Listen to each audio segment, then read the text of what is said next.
think while I lie awake and contemplate tonight, wearing me out. Well, maybe tomorrow the world will wake and get it right, but I have my doubts, yeah.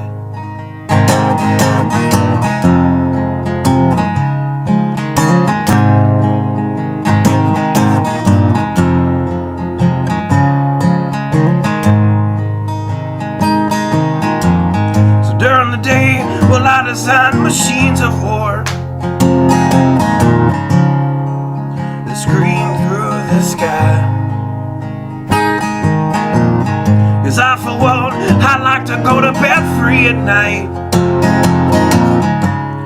under these stars and stripes.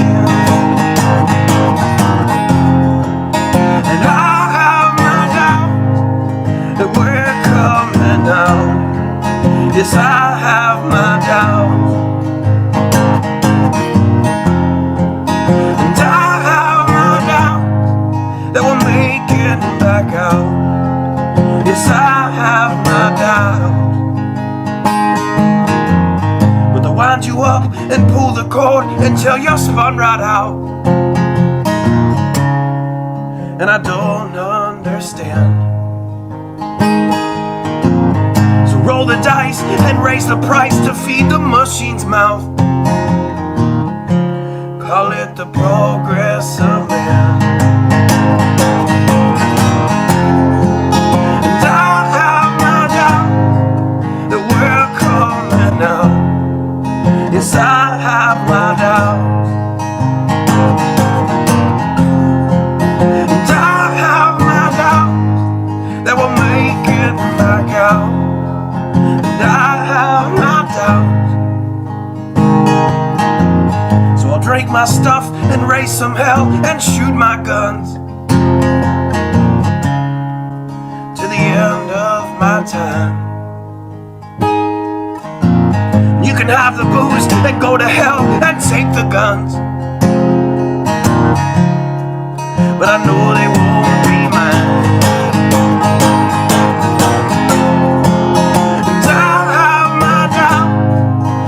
We're coming out. Yes, I have my doubts, and I have my doubts that we'll make it back out. Yes, I have my doubts.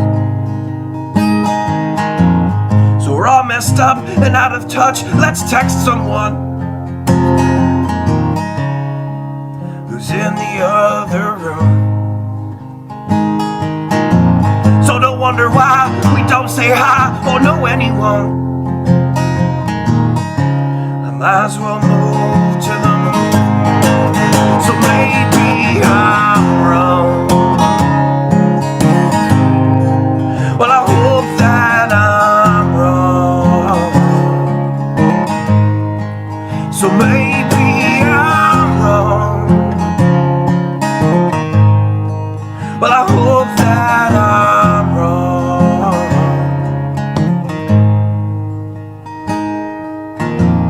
Well, the things I think while I lie awake and contemplate tonight are wearing me out.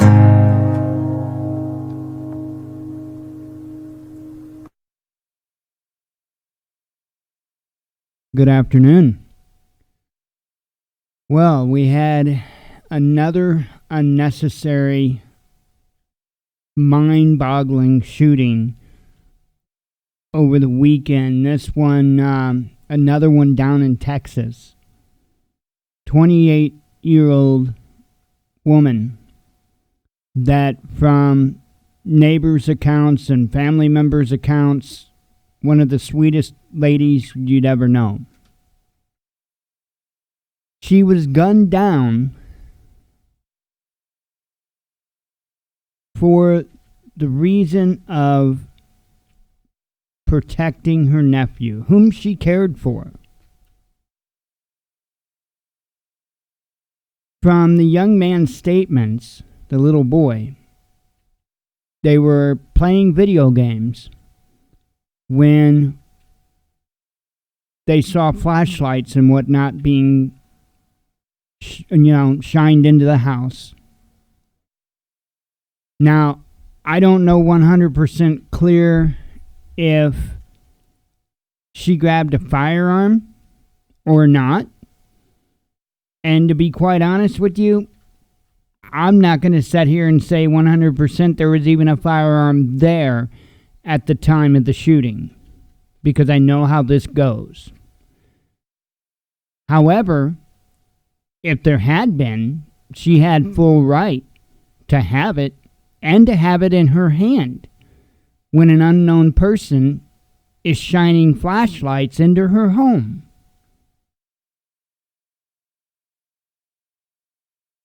This is mind-blowing. Luckily, if there's anything such in a case like this,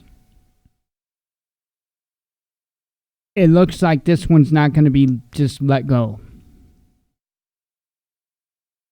I sure hope not. And I think that the pressure from we the people, I think it's making a dramatic change in the way things are being done. And it's about time. It's about time.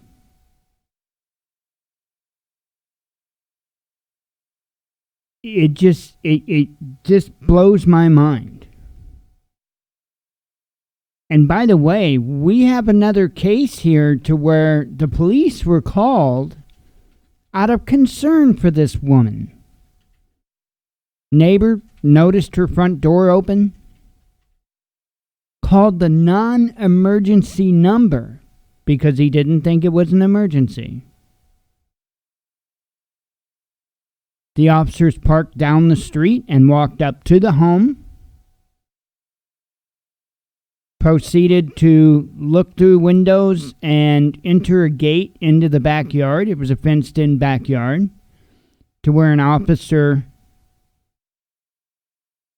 looked through a window and spent, I don't even think it was 4 seconds. The claim was 4 seconds. I don't even think it was 4 seconds before he shot and killed this young woman.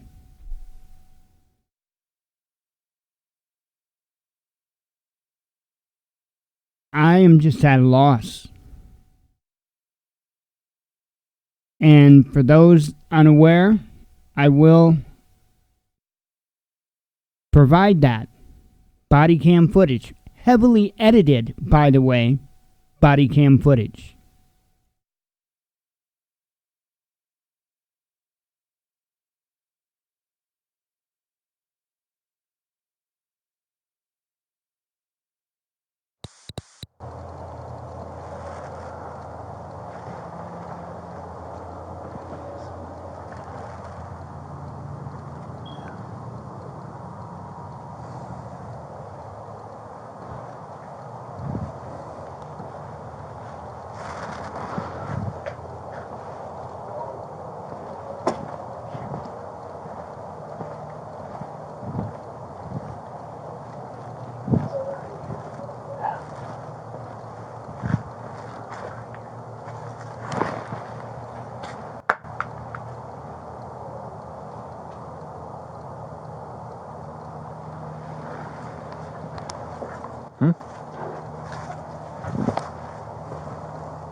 Put your hands up! Show me your hands! Now, my question is how long would it have taken, or how hard would it have been to say, this is the police, put your hands up? Because if I'm already in my own home investigating someone shining flashlights in my window, and I'm holding on to a firearm, and I can't say that she was. I can't say that she was or wasn't. I don't know. And she had full right to be if she was. But hypothetically, if I'm in my own home and I'm investigating someone shining flashlights into my home, and I have a weapon in my hand, which by law I can't have, I am not going to put that firearm down or weapon, if it's a baseball bat, whatever the case may be.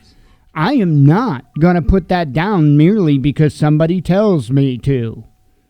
Now, if you announce that you are police, that's a different story. That's a different story. But if I don't know who it is that's telling me to put down my firearm or my baseball bat or my Jen's crutch, whatever, it's not going anywhere. There's only one thing I can say about this. At least it was one shot. And not unloading the entire magazine. But that one shot still done the job.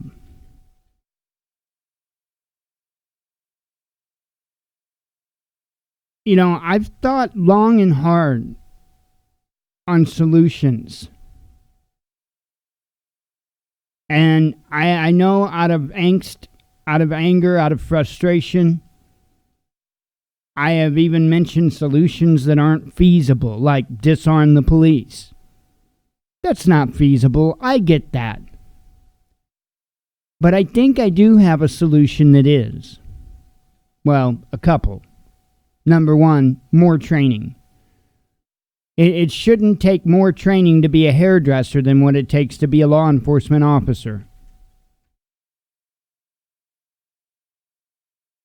I think that would be key, would be more training, better training. Get the Israeli military model out of law enforcement. That's key. That's key.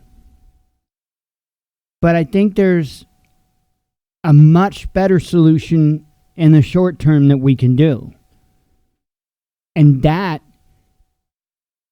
is making them use full metal jacket instead of the rounds that they're using. Because I'll tell you what, if you get shot in your body mass with the type of rounds that they use, you don't stand much of a chance. Now, the reason why hollow point bullets or rounds of that type are banned by Geneva Convention rules of war are for that very reason. And that blows my mind that you can't use a hollow point type of round on the battlefield. But you can use it on your own citizens? That is backwards to me. So I think that would help. Because at least if somebody was accidentally shot, they would have a fighting chance.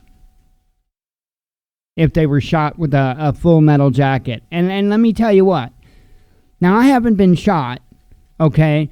But I can guarantee you that if you have a 9mm or a 40 caliber round go through you, most cases, you're not going to be in the mood to fight.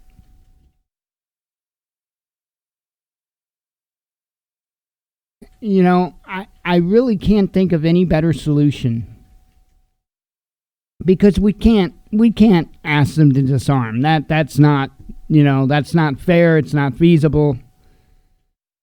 But we can demand more training, and we can make them start using a round that's far less destructive. It's the only solutions I can come up with. Now, I mentioned that it looks like this is starting, these incidents are starting to get handled a little bit differently. There was more news that came out today on this incident right here. Let me go ahead and play the video here. every veteran has a story. Hang on. You got to make it through a 30-second ad. Sorry about that. There are solutions to this. We just have to want to seek a solution. And I certainly do, because there are a lot of decent people out there that are dying because somebody was scared.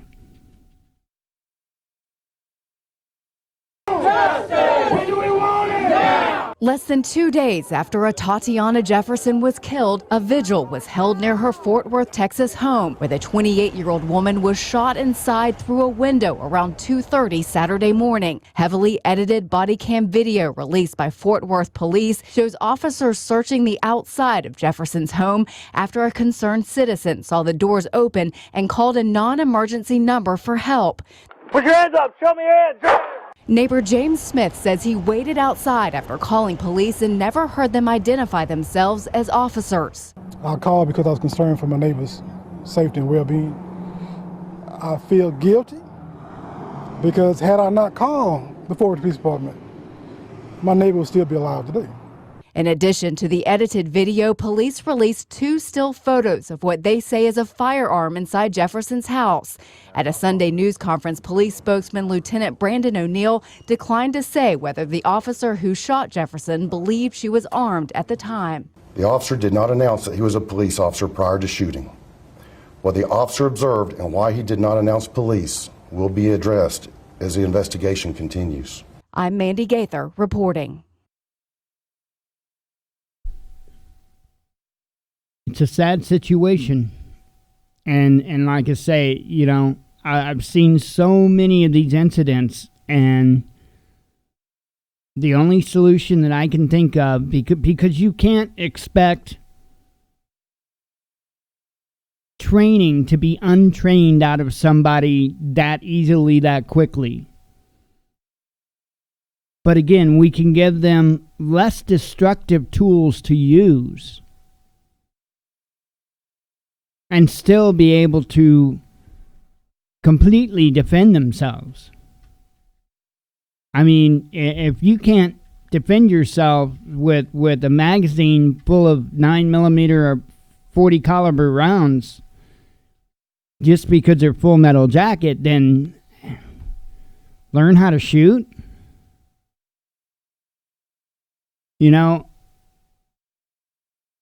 Again, the type of round that they use is extremely, extremely destructive. And if you get shot in your body mass, you don't stand much of a chance. You don't stand much of a chance.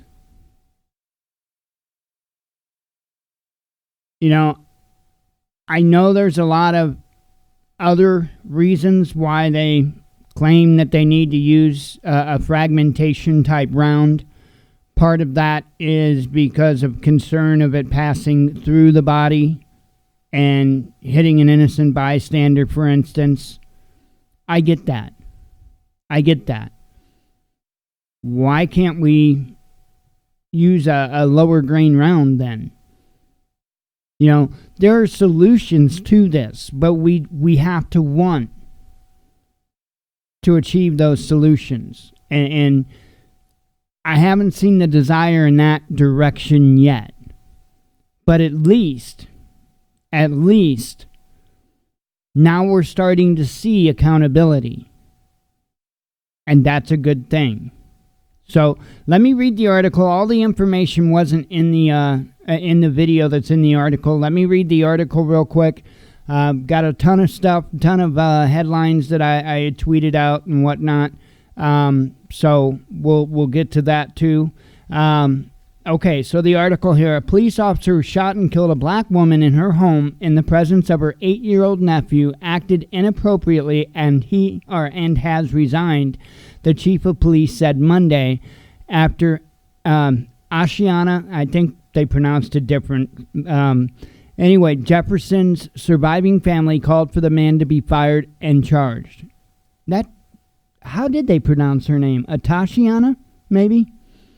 I hate when I get somebody's name wrong. Believe it or not, I do hate it. The Fort Worth Police Department said officers responded about 2:25 a.m. Saturday after a neighbor called a non-emergency line to report Jefferson's front door had been left open. The responding officer fired a shot through the window, killing the 28-year-old woman. Why this man is not in handcuffs is a source of continued agitation for this family and for this community, family attorney Lee Merritt said at a news conference in Dallas on Monday. I saw a video of clergy at a church, and I mean, they were raising hell.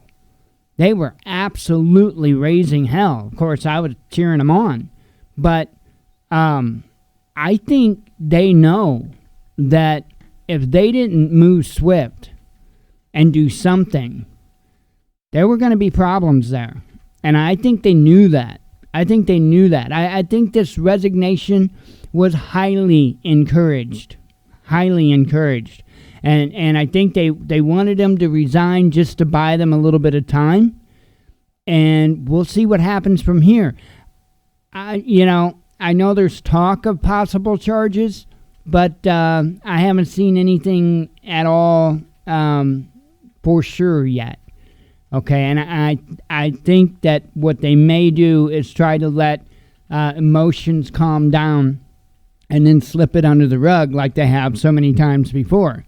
I would not be surprised that if that's what happens, if this officer isn't hired in another location somewhere. That happens more often than you want to know. So anyway, continuing on. Interim Police Chief Ed Kraus said at a separate news conference Monday that the officer, Aaron Dean, has resigned. He said if Dean had not stepped down, he would have been fired. Merritt said the officer's firing was the least we should expect. Fort Worth is about 30 miles west of Dallas, where another high-profile police shooting occurred last year. In that case, white Dallas police officer Amber Geiger fatally shot her black neighbor Botham Jean inside of his own apartment after Geiger said she mistook it for her own. Geiger, 31, was sentenced this month to 10 years in prison. In a statement released at the weekend, Fort Worth police said officers saw someone near a window inside the home and that one of them drew his duty weapon and fired after perceiving a threat. Yeah, seeing a person is a threat. Weren't you looking for a person? The body camera video released by police shows two officers searching the home from the outside with flashlights before one shouts, "Put your hands up, show me your hands." One shot is then fired through a window. In the video, the officer does not identify himself as police. Nobody looked at this video and said there's any doubt that this officer acted inappropriately, Kraus said. Let's see. I feel like we had some failures here. No kidding. Fort Worth Police Officers Association President Sergeant Manny Ramirez told reporters after a news conference it never should have happened. Fort Worth Mayor Betsy Price called for justice and closure for Jefferson's family. Kraus said he expects a substantial update by tomorrow on whether criminal charges will be filed against Dean. Earlier Monday, family members described Jefferson as a smart, nurturing woman who recently moved in with her mother to help care for her and her declining health. A sister, Ashley Carr, said Jefferson embodied honor, integrity, and commitment and service.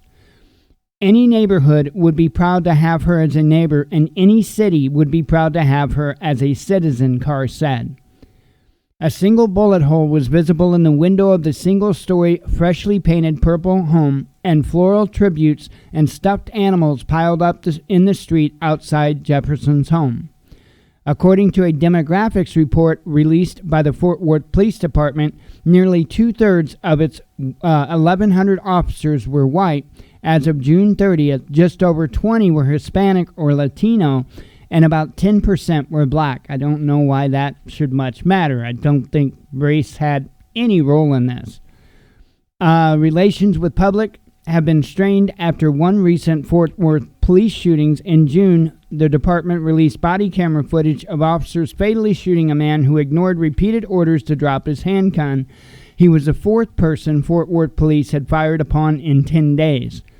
Ed Kraus took over as interim police chief in the city in May after the previous chief was fired. And I do want to comment on the previous paragraph real quick. You know, if they have a reason to defend themselves, in other words, if somebody is actually threatening them with a firearm, then they have a right to defend themselves. That's just the way it is. Don't threaten them with a gun. Common sense. The problem is we're seeing way too often guns be planted at these scenes. You know, what I don't understand is every time we get body camera video, it's always heavily edited, and it's like the resolution of a little Tykes kid's toy phone, right? I know damn well these body cameras take like high def video, like 720, 1080p. So why are we getting this, 280 whatever video? And they only give you a tiny little clip. Okay, if that firearm, because I'm sure they entered the home immediately after he fired his gun. I have no doubt they did. So if there was a firearm in that home, then may I please see the body camera footage of the first person who set eyes on that firearm? I'm not saying there wasn't one there. I'm not saying she didn't have it in her hand. And she would have been in full right to have had it in her hand. Okay? They didn't announce who they were. But I want to see it. I want to see the non-stop, non-edited, high-definition body camera footage of that first officer that went into that home, or at least the officer that located that firearm. I want to see that. I want to see that. How come we don't get to see that? Let's see. The Fort Worth Police Officers Association issued a statement Sunday calling for a thorough and transparent investigation into the shooting. Fort Worth Police said it released the body cam footage soon after the shooting for transparency, but that any camera footage inside the residence could not be distributed due to state law. You gotta like that, right? You gotta like that. The body cam video included blurred still frames showing a gun inside a bedroom. It's unclear if the firearm was found near Jefferson, and police have not said that the officer who shot her thought she was holding a gun. The police statement released Saturday said only that officers who entered the residence after the shooting found the firearm, and Lieutenant Brandon O'Neill would not answer reporters' questions Sunday on why police released images of the gun. Well, they were trying to character assassinate her. That's exactly what they were going to do. Just like they do every single time. They try to assassinate the character of the person so that they can try to get public support for their murder. It's evil. It's absolutely evil what they do. Is it illegal to own a firearm in Texas now? Unbelievable. Unbelievable. And that firearm did look kind of funny. I'm just saying, it looks kind of funny. I don't know. I'd have to really take a look at those stills again, but something just didn't really look right with that. In fact, hang on. Oops. I know they showed it. Right here. Every veteran has a story. Did whatever. Hang on. I do want to see that. Because something looked funny about that. It really, truly did. And if this will let me bring it up full screen, I will. Just got to get past the ad first. Served Tuesdays at 6 on News 4. Brought to you by Gray Bar.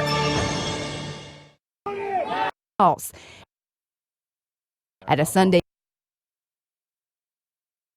Okay, and it will let me bring it up. So, I don't know if you noticed this, but there's something red. What is that red thing right there? That's what I'm curious about. There's something red right there. And like that looks like it's laying like flat on the ground. You know, completely flat on the ground, because you've got your barrel here, right? You got your trigger here, your trigger guard, okay? And right here you should have a handle. Where is the handle of the firearm? I was going to say something looked real funny. Is this maybe a child's gun?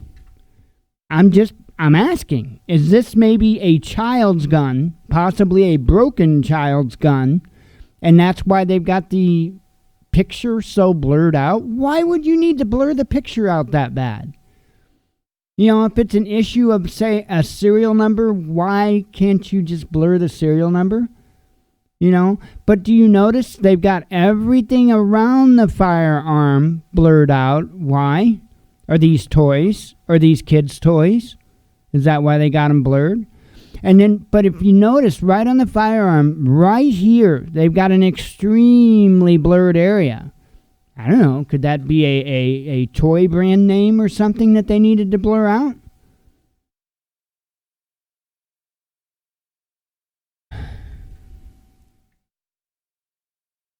Yeah, that is why I take the time to do that. That is why I take the time to do that. Anyway, there's not much left. I'll finish it here. O'Neill said the officer would meet with investigators from the Fort Worth Police Department on Monday about the shooting. Police previously said the officer, a white man, not that it matters, I don't think it was racially motivated, joined the department in April of 2018. A large crowd gathered outside Jefferson's home on Sunday night for a vigil after earlier demonstrations briefly stopped traffic on part of Interstate 35. Jefferson was a 2014 graduate of Xavier University in New Orleans and earned a bachelor's degree in biology, the university said. Merritt told the Star-Telegram that Jefferson was working in pharmaceutical equipment sales and was considering going back to medical school. Very, very sad situation. But I don't know about that. I do not know about that.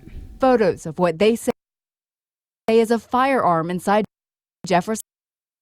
You know, I know the play button is kind of in the way there, but that's a pretty good close-up shot. That is supposed to be laying flat on the ground, okay, right flat on the floor.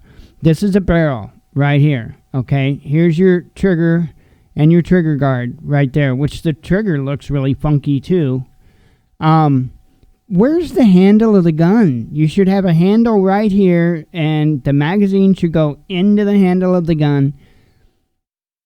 I don't think that's a gun or a real gun. I think that's a toy gun. And I think that these are toys here, and that's why it's all blurred out, because I think the picture that they took was in the child's bedroom, and the child happened to have a toy gun. And so they took this picture, and again, I think that they were trying to secure their character assassination route, because that's what they immediately do. They immediately do that. And then depending on how things go from there, they they go whatever route that they can. And I've seen this a million times now. It seems like, anyway. And this is the problem. This is the problem. I'll tell you what, those clergy members made me feel very proud when they were speaking. I wished I knew where that video was to play it. But they flat out said, you better not character assassinate this woman. You better not. From my understanding, she was truly an outstanding human being. It's crazy. It's crazy. But I do not think that that is a real firearm. I think it's a toy, a broken toy at that. Man, again, why can't we see? I don't care about your state law. I bet maybe the family would sign a waiver saying that it's okay for you to show us the body cam footage of when you were inside the house.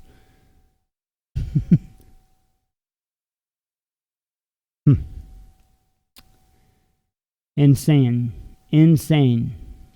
Okay. Let me run through the normal stuff real quick. I'll get that out of the way. Then we'll do some headlines. This has been weighing on me just like it does every time. It's been weighing on me all weekend. I can't stand to see this. I just can't stand it. Okay, Amazon affiliate. We're still at $9.83. So $9.83. Not quite enough yet to even get a payout this month. So I think that limits $10. So, and if we don't, we don't. It'll roll over into next month. Not a big deal. So, but I do want to thank those that participate. And for those that don't know, we have a link in the description of the video, as well as our homepage at thewatchmannews.com in the top right. That is our Amazon affiliate link. If you use that link to go to Amazon before you make your purchases, it doesn't cost you anything more, and it throws a little our way. We also have an Amazon store. That link's in the description of the videos, as well as at the homepage of the Watchman News right next to the other link. And that is essentially a page on Amazon. Has a bunch of categories and a bunch of items in those categories. I did add more stuff in that. By the way, let me show you in the solar. I was talking to Wolfang over the weekend. And so I added in the solar, I added several different of the power bank units. And I didn't have the 100 watt Rock Pals unit in there. So I added that in there as well. But, you know, as you can see, these here are both the Rock Pals 300 units. I think these, oh wow, they raised the price of that one. No way. They most certainly did. Okay. Because this one was, in fact, I was talking to you, Wolfgang, over the weekend, and this one here was $229 when I was talking to Wolf over the weekend, and they've raised it up to $269. So that's the reason why I had multiples in there, was because of the cheaper price. Okay, so now I'm showing this one, which is the actual Rock Pals brand, okay, for actually $229. Get a load of that.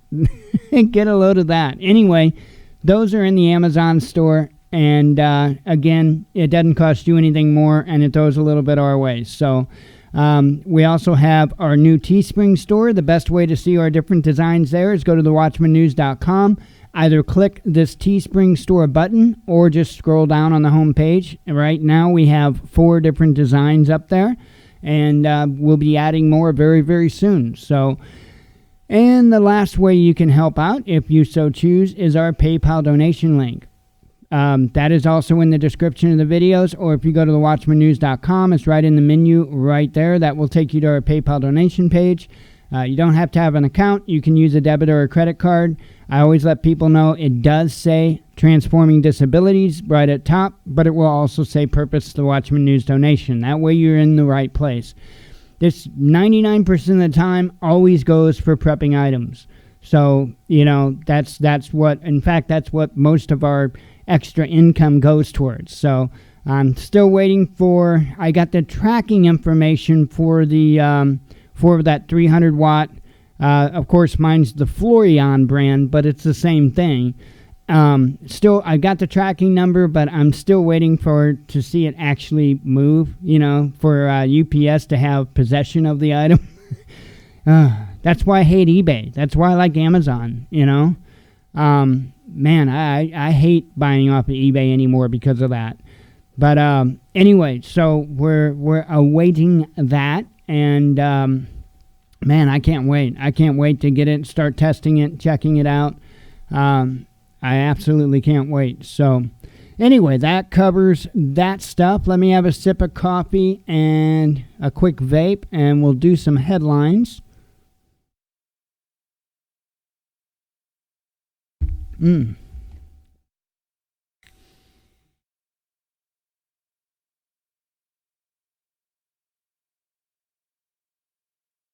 I know. It's so exciting listening to me vape, right? Doing it while I can still do it legally, right? Unbelievable. Okay, let's see. And as I predicted, this is from Saturday's stuff that I shared out. Man on oxygen dies minutes after PG&E cuts off power, fire officials say. So, again, I'm wondering how many lawsuits are being rolled out as I speak over this voluntary power outage. Okay, not voluntary on the customer's side, but voluntary on the power department's side. Unbelievable. Colossal waste in U.S. healthcare spending surpasses military budget at nearly $1 trillion per year, study says. That's unbelievable. Unbelievable. And that's why I say true healthcare reform is going after these companies, going after these hospitals and all of these providers, right? Because you know what? A doctor should make good money. That's an awful lot of schooling that they go through. Nurses, oh my God, they should make as much money as doctors just because of the crap they have to put up with. Okay? They should make good money. They deserve it. But these administrators that sit on their big butts in their cushy chairs at their fancy, expensive desks, why are they making triple-digit incomes? Why? That is what's driving healthcare costs up. Administration fees. That is what's driving it up. Not the nurses and the doctors that are making a decent wage. Not the actual cost, right? Because the suppliers need to be came down on too. The medical equipment suppliers, the medical supply suppliers, you know what I mean? They need to be come down on too. It's gouging. It's gouging. What are you going to do? You're either going to pay it or you're going to die. Man, profit has no business in the medical industry. No business. This is what we get. Let's see. Dramatic video shows LA firefighters battling Saddle Ridge fire. UK mom sues Tavistock Children's Clinic over misleading and experimental gender change treatments. Do you hear that? That's ridiculous. China's nation brand surges 40% to almost $20 trillion. U.S. Air Force's new low-cost Valkyrie drone damaged on third test flight. I hope that doesn't turn out to be another F-35. Buying U.S. weapons and placing trust in Washington won't bring security, Zarif warns the Saudis. A monster typhoon, Tokyo braced for Japan's worst storm in 60 years. Folks, we are still seeing this crazy weather all over the world. And I'm telling you, mark my words, it's going to get worse and worse and worse, substantially. Next year is going to be awestruck at how bad the storms are. Just watch. Just watch. Because I follow the magnetic deviation. Okay, and I've been watching this now for over a decade. And things are really going to be out of whack by next year. Really far out of whack. And it's going to be a considerable difference, not only in weather, but even in the human psyche. You're going to see a lot of people just absolutely flipping it. I guarantee it. Guarantee it. Syria must be free of foreign military presence. Russia should also leave if Damascus no longer needs its help, says Putin. Ankara-backed forces reach strategic highway as Turkey pushes deeper into northeast Syria, says reports. Russia already has weapons that can penetrate any missile defense, but its development won't stop there, says Putin. And I've talked about that, gosh, I couldn't tell you how many times, you know. That's why we really kind of need to quit poking the bear. Because, man, we had several administrations in a row that done jack when it come to weapons development. Okay? Jack. And I can tell you Bush Sr., Clinton, Bush Jr., and Obama. That's, 32 years? That there wasn't really much of anything done in weapons development. That's a long time in technology. 32 years is a real long time in technology. Let's see. Facebook's Libra could be a flop after Visa, MasterCard, and eBay abandoned project ahead of launch. Ruh-roh. Turkish military operation is an invasion and violation of Syria's sovereignty, says the Arab League principal. At least 4 dead, 5 injured in Brooklyn nightclub shooting. There was quite a few shootings over the weekend, too. Germany halts arms exports to Turkey following offensive in Syria, says the foreign minister, German's foreign minister. Let's see.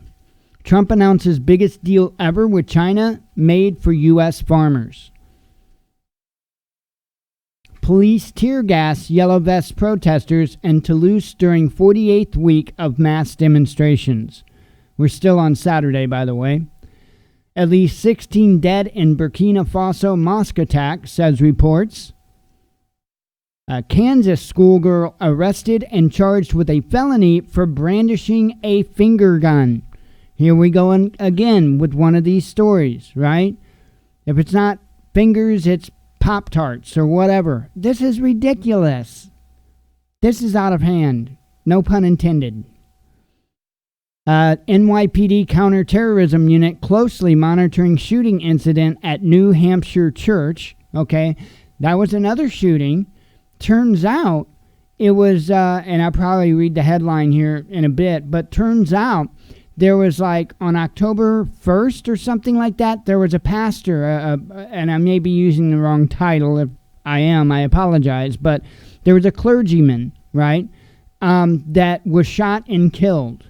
Okay, and get this, the person that did this shooting was the stepson, and what was going on of that pastor, by the way, and what was going on is there was a wedding on Saturday, and so the groom was the son, the groom was the father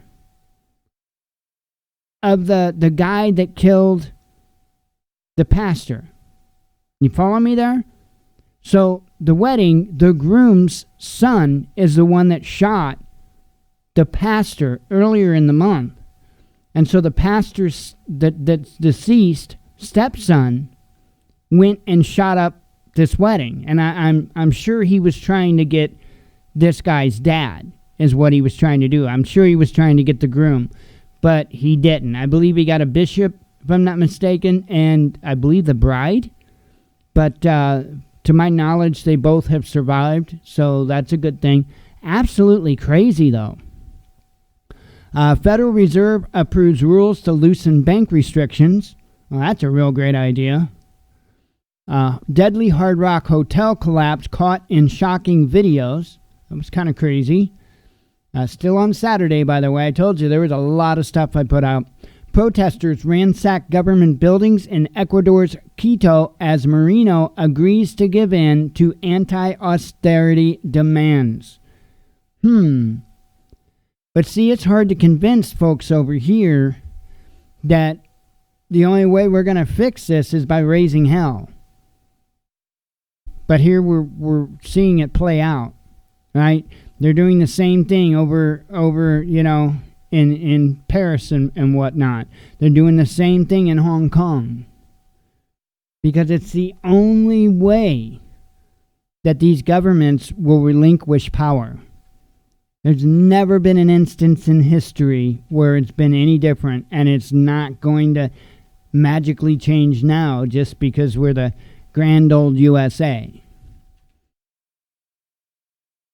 Let's see. France suspends all arms exports to Turkey over Syria offensive, says Defense Ministry. Now, this is France. Germany was the one I told you about earlier.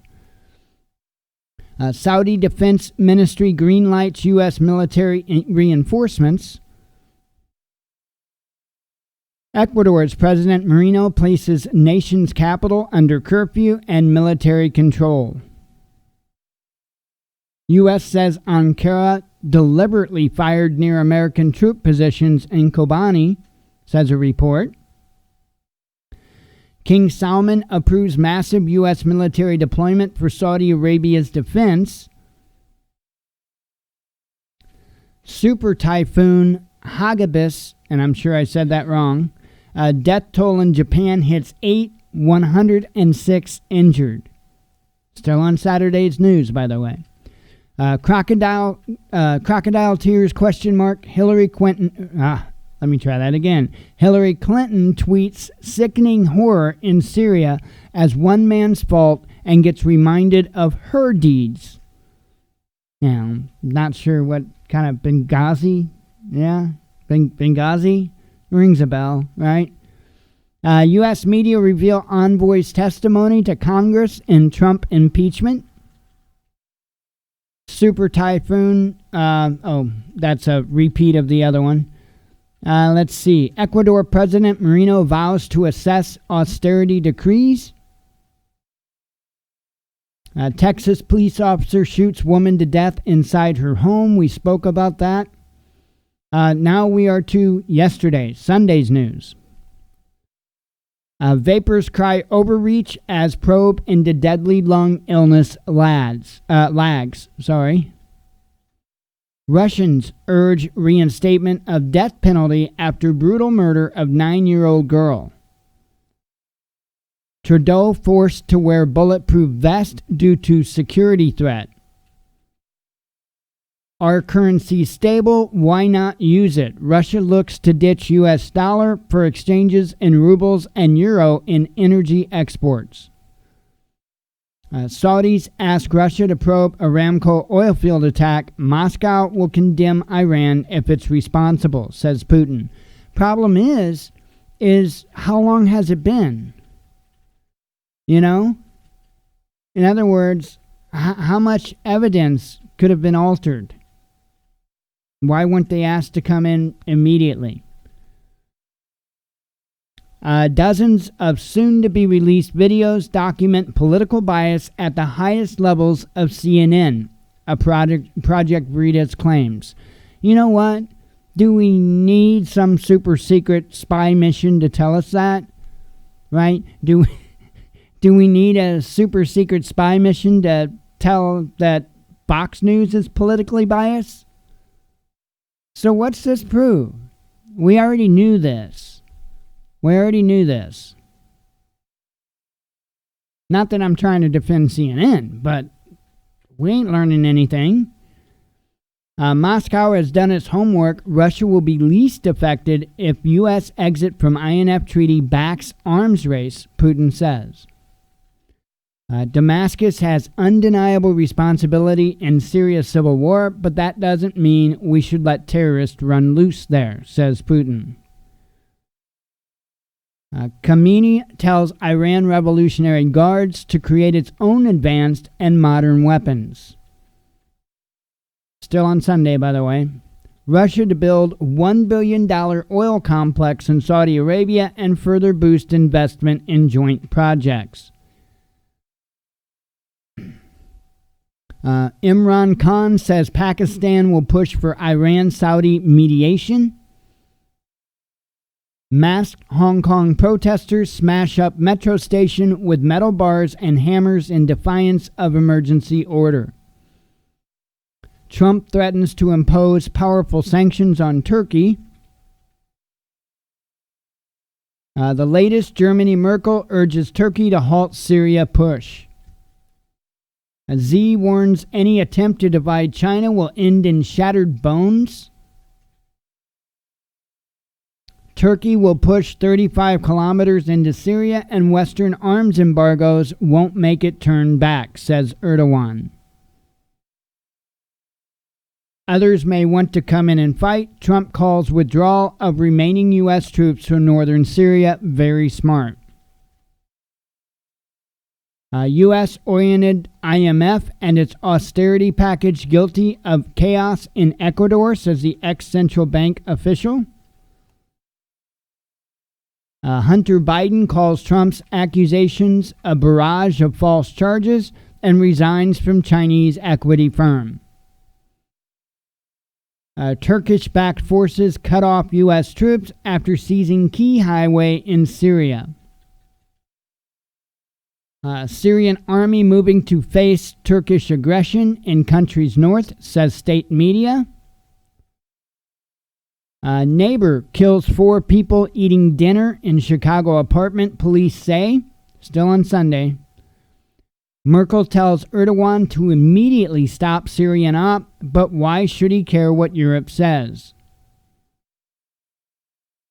Riots return to streets of Ecuador's capital despite previously imposed curfew. Florida police respond to mall shooting in Boca Raton.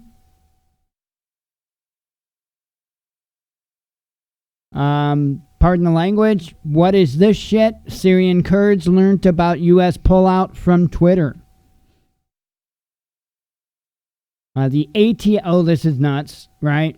So there was somebody that was just released from captivity, and apparently they were arrested on some type of firearm charges. I don't know, but apparently there was some type of a loophole, and the attorneys knew about this loophole, and this guy wound up getting released. Okay, if I've got this story correctly. Right? But that's what I heard first. And then all of a sudden yesterday, I saw this article. And I'm like, no way. The ATF's definition of an AR-15 lower as a firearm is in serious trouble. And it is. Because the ATF has a pretty precise definition of a firearm. Okay? And from what I understand, an AR-15 uses what they call a split receiver. I'm not a gun guy, folks, so I'm going just by memory of reading. So it uses a split receiver. So in order to obtain what they would call the firearm, you would need both the lower and the upper part of the receiver. Okay? So technically, it could only be registered as a firearm, technically, as if that was one piece. But it's not. It's split into 2 pieces. So if I'm seeing this correctly, technically at this point in time right now, they can't even claim that an AR-15 is a firearm at all. Very interesting. Very interesting. Wedding attack suspect is stepson of recently slain minister. I talked about that a while ago. Trump says Beijing making agricultural purchases under Phase 1 of U.S.-China deal. At least 6 injured in North Philadelphia shooting. Investigation ongoing, says reports. Protesters burned 2 military vehicles in Quito, says the Ecuadorian Interior Minister. France to ensure safety of its military and civilian personnel in northern Syria. Sorry, starting to throw my words together there. A lot of headlines, I'm telling you. U.S. troops leave Kobani as Turkish incursion advances and Kurds make deal with Damascus. Ecuador government agrees to repeal austerity law that sparked protests as indigenous groups pledge to stop rallies, says a UN representative. This is what I'm talking about, right? These people really raised hell, and I mean, they pulled out all the stops, right? And you see how quick they got it done. What, over the weekend? And they got it done. Let's see. I thought this was actually good for a change, right? To hear from California. Normally it's bad news in California. But school lunch shaming will now be against the law in California. We finally got a good headline out of California. Well, in my opinion, it's a good one. Indiana man walked more than 300 miles. This is from this morning, by the way. Walked more than 300 miles to have sex with a 14-year-old girl, prosecutors say. It was actually a police officer that was posing as a 14-year-old girl. So this is mind-blowing. Mind-blowing. Syrian army deployed the country's northeast to counter Turkish aggression, says state media. Russia to participate in Saudi Arabia's railway network expansion. Dozens rescued as entire floor of Mumbai skyscraper consumed by fire. World's biggest oil company considers investing in Russian LNG. Media uproar as video depicting Trump massacring news organizations shown at conservative event. World Trade Organization allows U.S. to target EU goods in retaliation over Airbus subsidies. A grieving father finds another newborn alive in shallow grave while burying his own daughter. That is nuts. That is nuts. Do people really think we should go to war with a NATO member Turkey? Trump defends Syria withdrawal. Are you with us or with terrorists? Erdogan lashes out at NATO allies for failure to back Turkey's Syria op. That very reminiscent of a George Bush Jr., is it not? U.S. sanctions fail to bring Iran's economy to its knees, says President Rouhani. You've been duped by spooks and terrorists. Russian military reveals flaws in NYT's report on hospital bombings. India's energy sector tackles carbon emissions by investing $60 billion in national gas grid. U.S. paving way for full-scale arms race by staying silent on Russia's New START proposals, says Putin. Our approach hasn't changed. Kremlin rules out potential conflict with Turkey in Syria. Where did that go? Hang on. Okay. It jumped for some reason. Russia and Saudi Arabia seal major deals and sign OPEC Plus long-term cooperation charter. Fake news fail. ABC claims footage from Kentucky gun range shows Turkish attack on Kurdish civilians. This is absolutely crazy. Crazy. It's an assembly line. Detransitioned man says parents encouraging kids to become transgender are guilty of child abuse. Chester Township family fights back after getting arrested for loitering outside their home. Yeah, outside their home. Arrested for loitering. Twice. Not just once. Twice. Fort Worth cop resigns after fatally shooting black woman. We talked about that.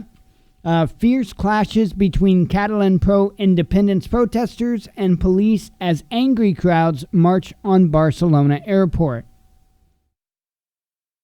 Fully prepared to destroy economy, Trump to sanction Turkish officials, raise steel tariffs, and stop $1 billion trade deal.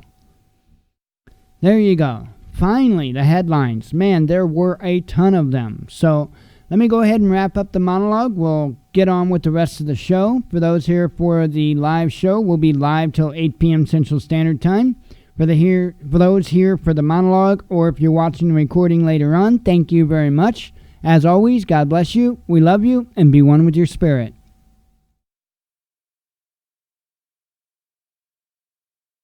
Okay, let me grab you a video here.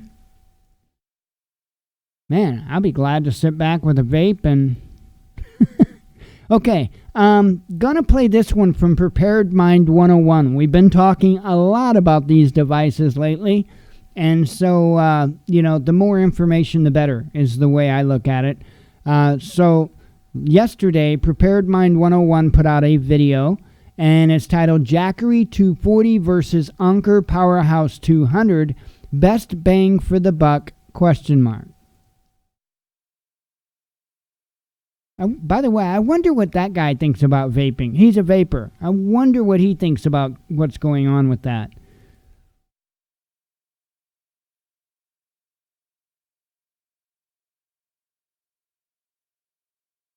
Everybody's Chris from Prepared Mind 101, and this is a follow-up that I had intended to do, for a couple weeks now.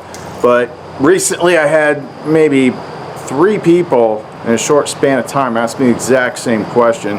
So I figured I better go ahead and knock this out. And it has to do with 2 products that I have reviewed in the recent past. And they're both portable power banks, one from Jackery and one from Anker.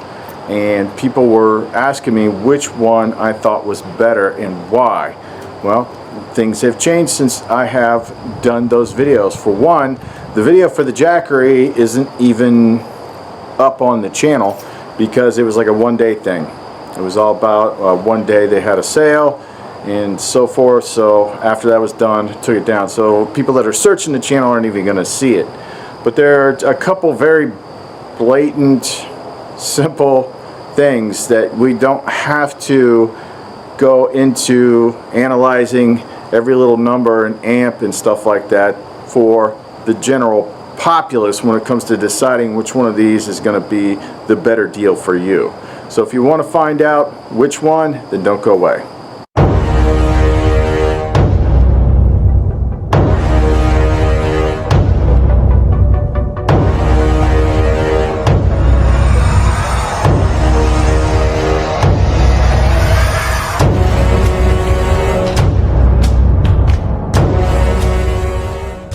Okay, since I have got these, we've got the Jackery 240 and we've got the Anker Powerhouse 200.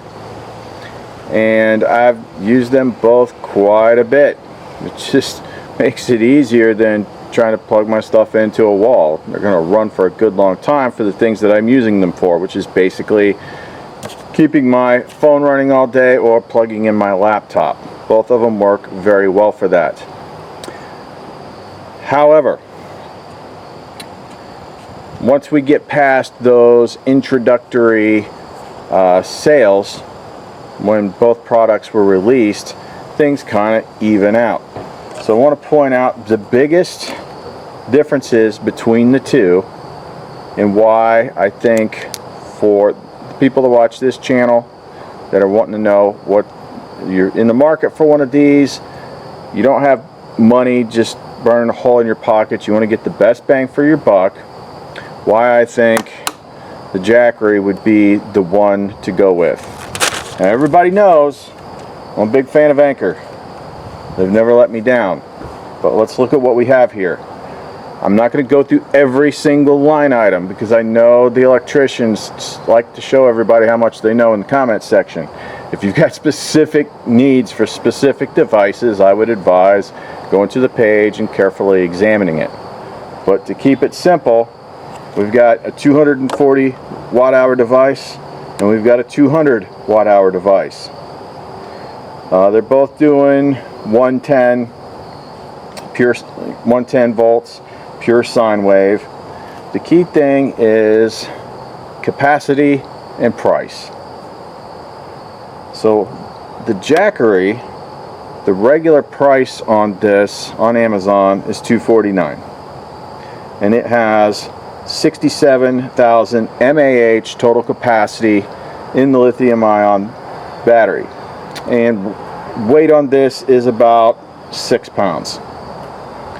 With the Anker, you've got a total capacity of 57,600 mAh, and I didn't write it down, but off memory I want to say this was around 6 pounds. This is about half pound more, and this one's a little bit smaller, but look, and they've both got 2 USB ports. The Anker one actually has a USB-C. They both got 1 AC port. They've both got a DC port. But what we're talking about here is about 10,000 mAh more capacity on the Jackery. And just on the street price, it's $50 less. Now with the coupon codes that they gave me for this channel, to take 15% of it off, that drops the price on this down to $211.65 by my calculations. So you've got more capacity in this, and it is between $80 and $90 cheaper than this one. To me, right there, that's all she wrote.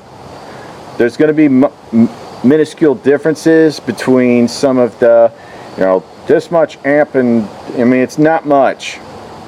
And I'm not going to go line item by line item. This is not electrician class. Keeping it simple for end users, not the tech guys. I've got nothing bad to say about this and its build or the way that it's functioned. But I like this one just as much. If I go camping, I'm using the bigger one, the 500. That thing is a workhorse. But come right down to it, it's 10,000 mAh more capacity for $90 less, and a little bit more watt hours. It's that simple, guys. We don't have to nitpick the fine details. They seemed very close in size and in capacity. At first, when it first came out, and they both had those introductory deals. But now that the dust is settled and we've got regular prices, it's just going to be the better deal. I've been the Jackery does not have the huge catalog of devices Anker has, but when it comes to these things, they've got more of these portable powerhouse type power stations. Anker's got this one, and they've got the older one, which I still have and still works. It's, I don't know, 4 years old. But pretty simple. I mean, do we got to nitpick it any more than that? $211, $299, 67,000 mAh, 57,600,000 mAh, or 57,600 mAh, 240 watt hours, 200 watt hours. This is the best bang for the buck. So when it comes to these types of things, got to give the edge to Jackery. They're the hungry new kid on the block, and so far I've been very impressed with them and have used it a lot. Anker, let's be fair, they've still got the edge when it comes to like the smaller stuff, the 20,000 mAh portable packs, which I have tons of those things. They've been around longer. Jackery's starting to get into some of that stuff, but Jackery's got more of these and Anker's got more of the smaller stuff. But the reason we were here is because of these things. These are great for camping. Great for camping. Great for camping. Now, we think a lot about, what kind of things can I plug in with the AC port. I mean, it's not a gas powered generator. I can say on any of the ones that I have that have the AC ports, and again, this is getting into the whole calculations of power output and all that electrician type stuff, which I don't have those kinds of smarts. But just to kind of see, I plugged in my big, shop. Well, it wasn't even my big shop vac, just any of my shop vacs. The shop vacs, the motors, they pull a lot of power, and none of them really kept up with that. But when it comes to the electronics, everything works great. Smaller stuff, like especially the fans for blowing up air mattresses, everything works great. Regular fans for ventilation, if you're just doing family camping and you're all in the tent, everything works great. If it's an extended weekend, generally I would say going with the bigger one, the 500, is outstanding. It's just nice having power, because on an extended weekend I can burn through like the smaller power banks pretty quickly, especially if you don't set your phone correctly and you're out somewhere where it's constantly searching for signal and things like that. It's going to, and you don't put it in any kind of power saving mode, it's going to burn down a lot quicker.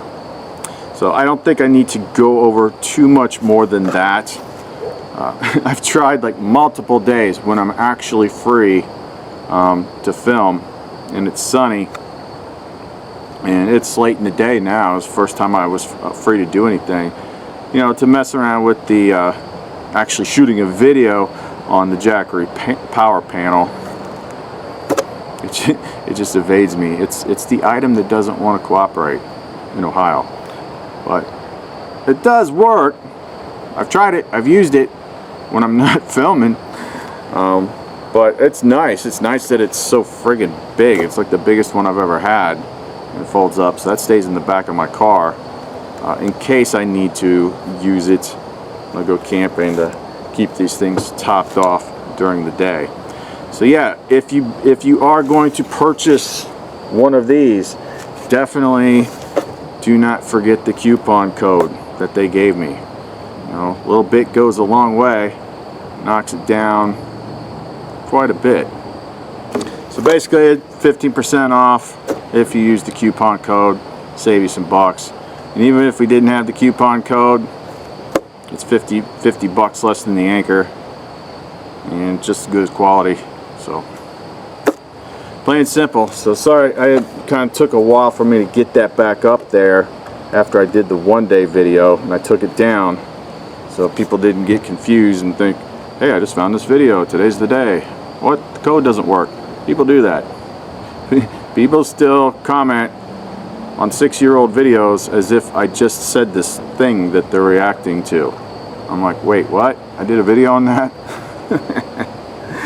So these are definitely one of the more useful prepper items by far.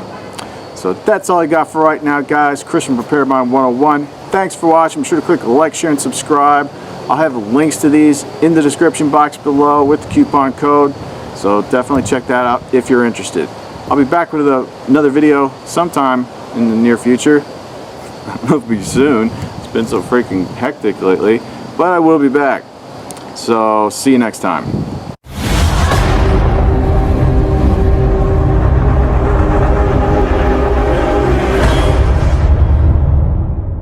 Alrighty. So, yeah, I thought a little bit more information on those boxes. Hey, the more the better. You know, those things aren't cheap. And so you definitely want to get the best bang for your buck. And I'll tell you what, I can tell you right now, he was being completely honest in that video because that man is in love with Anker products. He loves Anker, and I do too. I think Anker products are awesome. That Jackery is a good box. The only downside that I can tell from that Jackery box is the input limit on charging. So that's a bit low. So in other words, you know, it's going to take a bit of time to charge up, and you would literally have to have that thing, if it was depleted, you know, pretty much all the way. And I'm talking about the 240, not the big 500. That 240, that Jackery 240, you would have to have out in the sun. If I'm not mistaken, it was like 10 or 12 hours to be able to charge it from being completely dead. You know, good luck with that. Good luck with that in a single day. 2 days, yeah, but in a single day, you know, you're not going to have that kind of longevity of the sun, or duration, I should say, of the sun, to be able to charge it from completely empty. That is why I wrote the Jackery off, and that's why I went with the Rock Pals, was because of its faster charge rate. So that 6-7 hours, you know, with 120 watts worth of panels, I'm good to go. So that's why I went with the Rock Pals. Anyway, let's see here. Let me grab you another video. Okay, got one from Bo of the Fifth Column here, titled, Let's Talk About Trump's Use of the Military. Well, howdy there, Internet people. It's Bo again. So I was sitting with a recently separated veteran. Just got out when they heard the news, and they got to watch the President of the United States, the Commander-in-Chief, brag and boast about accepting payment to deploy U.S. military forces overseas. I can't repeat what was said next in polite company. You know, over the last few days, there's been a lot of buzzwords, a lot of slogans thrown around. Bring them home. It was never about bringing them home. It was never about bringing them home. Well, he's just getting rid of those foreign entanglements. Yeah, how's that working out for you? No, he's not. It was never an objective of his. It was anti-imperialism. No, it wasn't. It was making a hole so Turkey could exercise their imperialist ambitions. And now the U.S. military has become the hired goon of Saudi Arabia's imperialist ambitions. Why?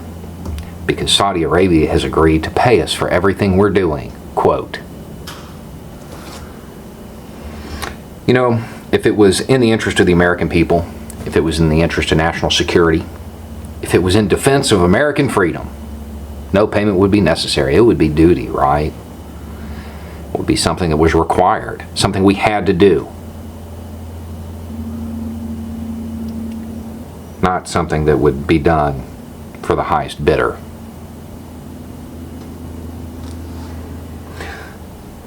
Deploying U.S. military forces overseas should not be elective. It should be the only alternative. It should be the last option on the table. But it's not. And now it's something that can be bought. At least that's the impression. That's how this reads. And the thing is, it's Trump. So we don't even know if this is true. He could just be making it up. It's him talking about a deal.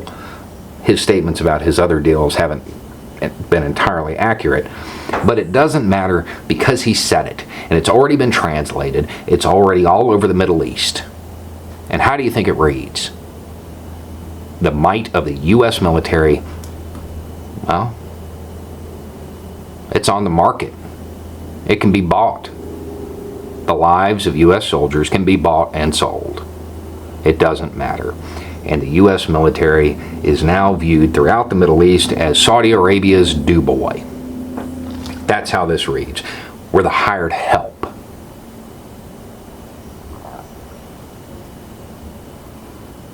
And why? So it could be a lightning rod. They're bait. I know it's being sold as a deterrent against Iran because the thousands of other troops we have in the Middle East isn't a deterrent. No. They're a lightning rod. They're bait for anybody that has an issue with the kingdom, anybody that has a problem with Saudi Arabia, because now they got a juicy target. Two birds with one stone. Show they're tough.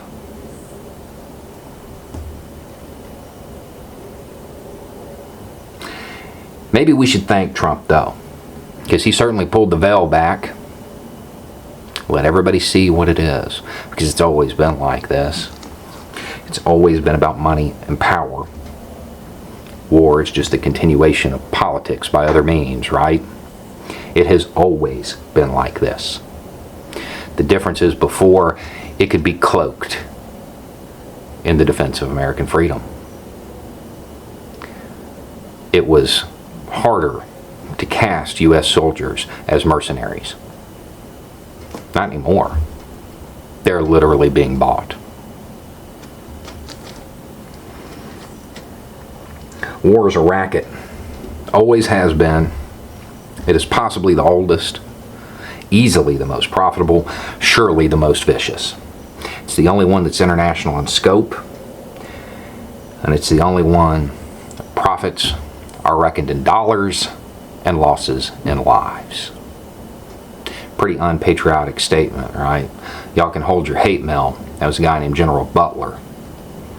And before you get too angry, he's one of the most decorated Marines in history, received the Medal of Honor twice. Give me another quote from him. I spent 33 years and 4 months in active military service as a member of this country's most agile fighting force, the Marine Corps. I served in all commissioned ranks from second lieutenant to major general, and during that period I spent most of my time as a high-class muscleman for big business, for Wall Street, and for the bankers. In short, I was a racketeer, a gangster for capitalism. Now, and for the record, this guy's actually a hero. There was a attempted coup in the United States at one point, and the planners actually reached out to this guy, and he is alleged to have responded by saying however many troops they raised, he would raise the same number to oppose them, because his only interest was protecting democracy.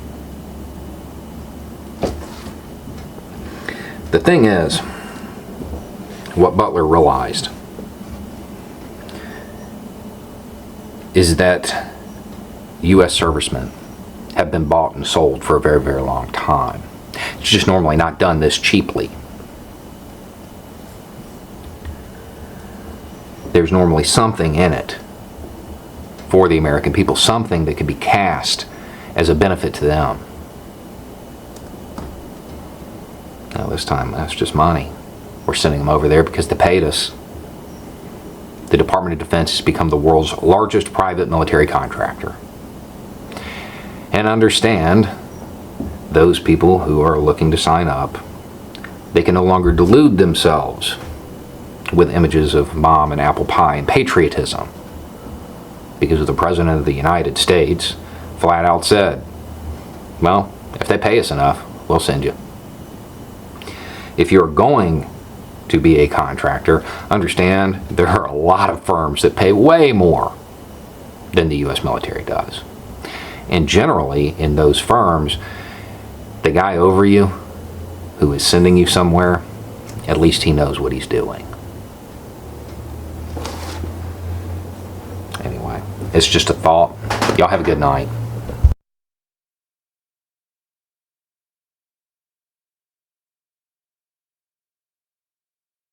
I'm getting him a stare down right now because I won't get her another piece of bacon or another new rawhide because she's got like 40,000 pieces of rawhide all over the place.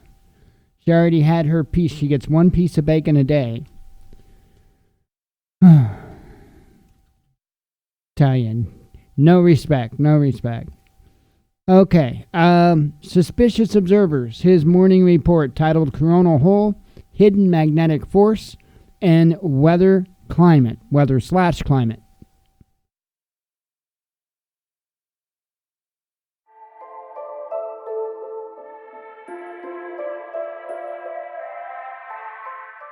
Good morning, folks. Looking at a full sun view of the last 24 hours combining base ionized helium underneath the pink hue of ionized iron in the corona. Let's get right to it at spaceweathernews.com. Looking at 193 angstroms, we see first that we still have no sunspots, but also that coronal hole we saw yesterday from stereo A is now in fact visible incoming on the south. It will face Earth directly in 2 days. Solar wind is relatively quiet. Solar wind speed in purple, dropping out even further to very low levels, and were it not for a phi angle shift up top in blue, which was the sun's electric current sheet hitting us last night, then we would have likely had a KP0 day. As it is, things are all quiet but not too quiet. For those new here, despite solar flares, geomagnetic storms, proton radiation surges, etc., all having known ties to human health, nothing is more correlated than the KP0 day, which we almost just had.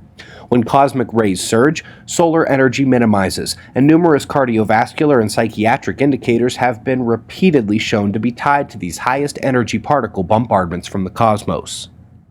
So folks, the typhoon death toll continues to rise, but there is another issue developing. Radiation samples stored near Fukushima have been flooded out, thousands of bags escaping into a local stream. The race to recover them is on. Wild weather swings continue, with record heat pounding Hawaii for days on end, and this is as the totals are still coming in from this winter-like storm in the continental states. We're going to quickly look ahead to tonight. The convergence storms running into the western nations of Europe should be noted this evening, especially in flood-prone areas. Up first in the science news, folks, there are two highly complex and high-detail studies of ionospheric response to space weather. The electrodynamic aspects of the interaction, both this and the second paper, are part of a push to deeper understand the particle-based interactions of Earth and geospace. This is ahead of the next IPCC release. Also in the climate realm, other scientists will now be going back to redo data on ocean temperatures after 4 Harvard professors slam our understanding of errors and long-term reconstructions and biases. This is the Mount Everest in the data error realm. Couple solar studies up next. First, an oops. The new model of the interplanetary magnetic field apparently is not able to do any better than the last one. One of the problems they are trying to explain is how the sun's magnetic fields are so darn strong so far away from it, like here at Earth. Well, it just so happens an idea was published, same time, different journal, that would rectify that one problem I mentioned. We just don't see them. Seems kind of simple and obvious, but alas, these polar fields are how we predict earthquakes long term, and the megaquakes at that. Top right corner at quakewatch.net, find our 2015 paper which started it all, and there's quite a bit more as well. Wanted to quickly hit Mars. ESA showing what they're calling an ancient river. There are numerous gorgeous shots zoomed way in and way out. This is linked below, and also if you happen to have 3D glasses, they put one of those images in the mix as well. Last but not least, another interconnectedness and plasma cosmology checkpoint, as the linking of the heavens as part of a system continues to erase the long-standing concepts of a vast emptiness in space. These connections imply that normal physical forces we don't quite detect are in play, especially as we discover new luminous material like this. Plasma Cosmology is our film that explains it all. It is linked below the video, along with our climate and catastrophism films. We greatly appreciate your support. We've got wind map forecasts and shots of our star to close, and we'll do this all again tomorrow, right here, but right now it's 4:40 a.m. in the new Valley of the Sun. Eyes open, no fear. Be safe, everyone. Alrighty. Oh, man. Okay, got this one from Bosnian Bill. I watched a video today from Lockpicking Lawyer that went into more detail on tensioning locks in the manipulation of them. And so, of course, that meant I had to drag my kid out. Fail, once again. But I got a, what did he call that? A spreader, I think is what he called it. And I got it with that pick set that I bought from CountyCom. And I didn't know what the hell it was. It kind of looks like tweezers. And so anyway, he said even on his video, I don't know really how you're supposed to use this, but here's how I use it. And he used it as a top of the keyway tensioner. Well, I don't have a top of the keyway tensioner yet. I want to get one. And so there's really nice kits out there. The problem is they're $130, $140 to buy the nice kits. And so anyway, I used it in the top of the keyway like he did, and I still failed at opening the lock. So I will get it. I'm learning more and more as I watch these videos, and I learned a lot today about tensioning. And I really need to run some sandpaper on my picks because they're cheap picks. I mean, that's all there is to it. They're cheap, inexpensive picks, and I didn't realize just how much of an effect it has on those on picking when you kind of have rough surfaces on your picks. So mine are pretty rough. Again, they're a cheap set, so I need to run some sandpaper up and down them. There's I've had some sandpaper in my wish list for quite a while, so maybe at the end of the month when affiliate money comes in. The plans right now for the affiliate money is there's a 3-pack of wool socks that I want to check out. Those are like 20-something. It's 30-something I'll be getting. So I think there will be enough to get the 3-pack of wool socks, 80% wool socks, and I'll order a round of that. It's a bunch of different grit sandpapers that come. And anyway, I can use that for several things, but also so I can smooth up my my picks. And I'll try it again because I really am fascinated by this. But today, when I was working with this disc retainer lock, or it's not called a disc retainer, it's a disc lock. It's for like storage sheds. And when I was working with it, I realized just how much of an effect that having non-finished picks, meaning they need sanded, had on the feel of it. So I'm anxious. So I can't wait to get some sandpaper and smooth them up and try it again.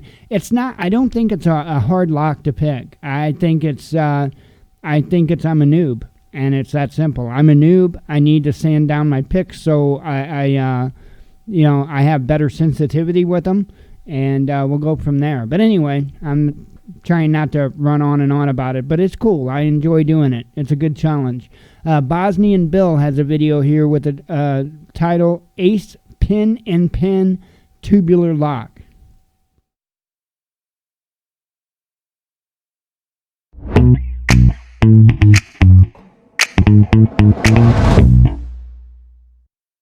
All right, guys, I got kind of an unusual lock here, and on first glance, this is made by a company called Ace. And on first glance, you might say, well, tubular lock, nothing special about that. You've done those before, and you'd be right. But this one truly is just a little bit different. Maybe you can see it better on the key. When you slide this guy around, you'll notice that on a lot of these pin settings, there are actually two cuts at each position. There's a lower one, a high one, there's one lower one, a high one, etc. And as you go around here. So this is actually, and I probably won't be able to see it by holding it up here, but it's actually a pin-in-pin lock. So I think maybe the best way to show this would be to get the lock cam out and put some magnification on it and see what we can see inside of there. All right, guys, this is a little bit difficult to line up, but there's the slot at the very top. So when we zoom in here, crawl down inside of there, there is pin number 1 with the brass inner pin and then what appears to be a steel outer pin. And if we rotate around to position number 2, surprisingly, this one is not a pin in pin. This one, from this angle at least, it looks like just a single pin. Okay, pin number 3, right there, we do have a pin in pin. So I can get him to focus a little better, get some light in there maybe. Try from a different angle. There we go. There's a steel outer and a copper or brass inner. And then rotating around, number 4. Number 5, pin in pin. Quite a difference between that one and that one. Keep going around, number 5, another one of these non-pin in pin. So it looks like we only have 3 or 4 pin in pins. And the last one, number 7, right there at the top, and we're back. So that's 1, 2, 3, and 4 pin in pins, and the rest of them are just regular pins. All right, let me put all this stuff away, see if we can't get this thing picked. All right, let's see if we can't get this guy picked. I want to make sure he still works. Key rotates, looks like 90 degrees. Come on, get in there. It is key retaining, so I don't want to pick him more than once. Otherwise, I'm going to have to pick him multiple times to unpick it to return the lock. So let's just proof of concept, see if we can even pick this thing. I'm going to treat it like a multi-pick lock. By the way, this is a brand new goat, and with this nice wide gap, that little peg leg fits in there perfectly. Nice wide tensioner so it doesn't hurt my fingers too much. I'm going to maintain light tension because I think there's probably some type of security pins. Aces are famous for that. So what I'm going to try to do is stick this, by the way, is a V06 broken from multi-pick. I just turned it into a probe. I'm going to take the probe and push it all the way to the bottom of the lock and then slide it until I hit the side of the pin and then raise it up and just try to pick the outer pin first, just like I do on multi-locks, other than on the pins that, like this one, the second one didn't have an outer pin, and neither, it's alternating as we go through here. All right, come on, where's that side pin? Right there you are. You're good. Still springy. Little click, that is a non-dual pin.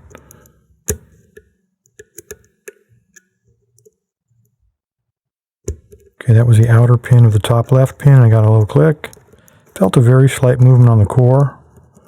That inner pin on the top one, the outer pin is picked. The inner pin, let me just double check. Yeah, the inner pin is still really springy. So, really tough to hit him.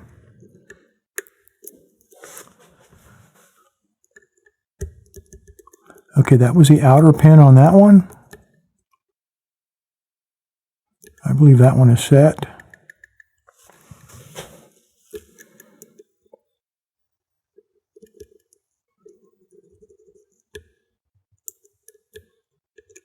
Get on the outer pin, Bill.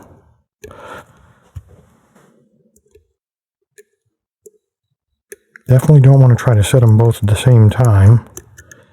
That could end up bad.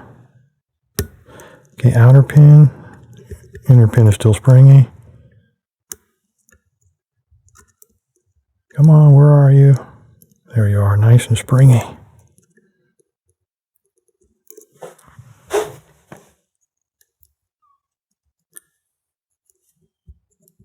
That bottom was kind of hard to hit. It's right next to the leg on the tensioner.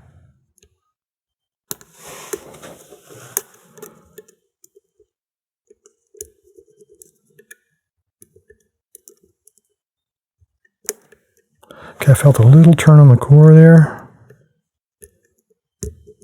That is the inner pin. I think he clicked, but unfortunately he's still springy. So he's probably going to be one of those, going to pop back up on me. Okay, inner pin is still good there.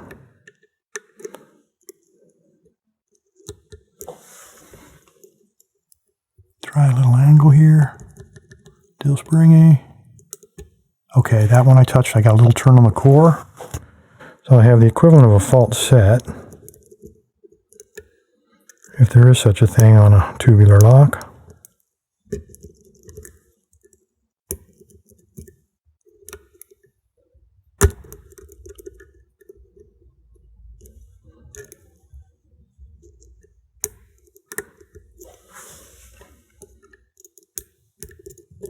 Come on, get in. Get in there.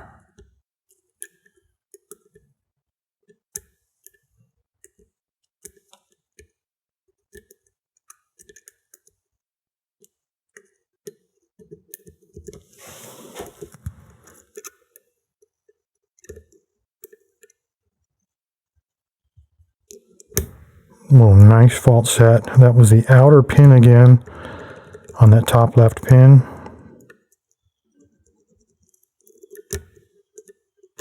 Okay, again, that one clicked. I got a little bit more turn. We're well on our way here. Okay, another click right there on the bottom, inner pin.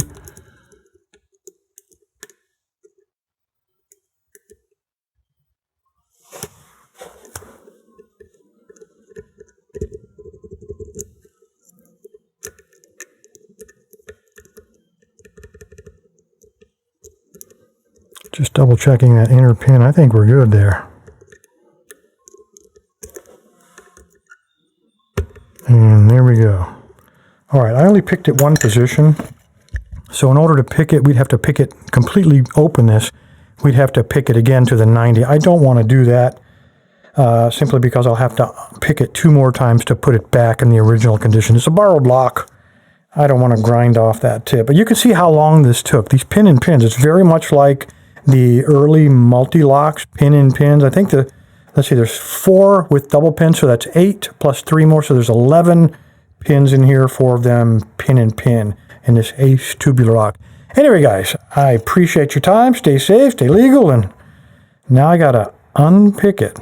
Thanks, guys.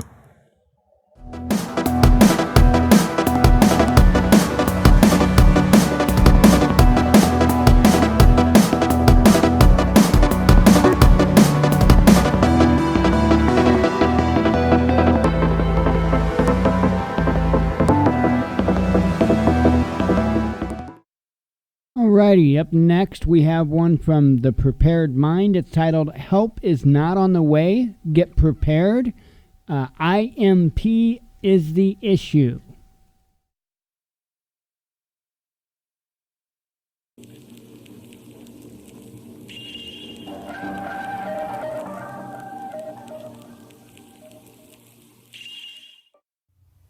Welcome back to Patreon. Welcome back to the Prepared Mind Network. I've got to tell you guys, in all honesty, I get this comment a lot from you. John, you don't know how much you really mean to us out here. People rely on you. People find what you say important. And I've got to tell you guys, it goes both ways. Apart from a few close friends, apart from the R Syndicate, people I work with on a daily basis, you guys convince me that the world is not insane. Thanks to you, honestly, you help me realize there's a lot of good people out here. It's not as dire as it would appear otherwise. Because when I go out on the street, when I go out in town, they're nuts. People are just, and maybe it's because I don't know them and I don't understand their real perspectives. And I know there's far more than the 68,000 people at the Prepared Mind Network, right? The total amount of people, the aggregate amount of people that contribute here, 70,000 total. I forget, we have Facebook as well. We have YouTube, we have Patreon, and then we have the preparedmind.club. There's more than 70,000 people in America that get it. I understand that. But if it wasn't for you, I would think this is a lost cause, because I'm not seeing a lot of intelligent thought.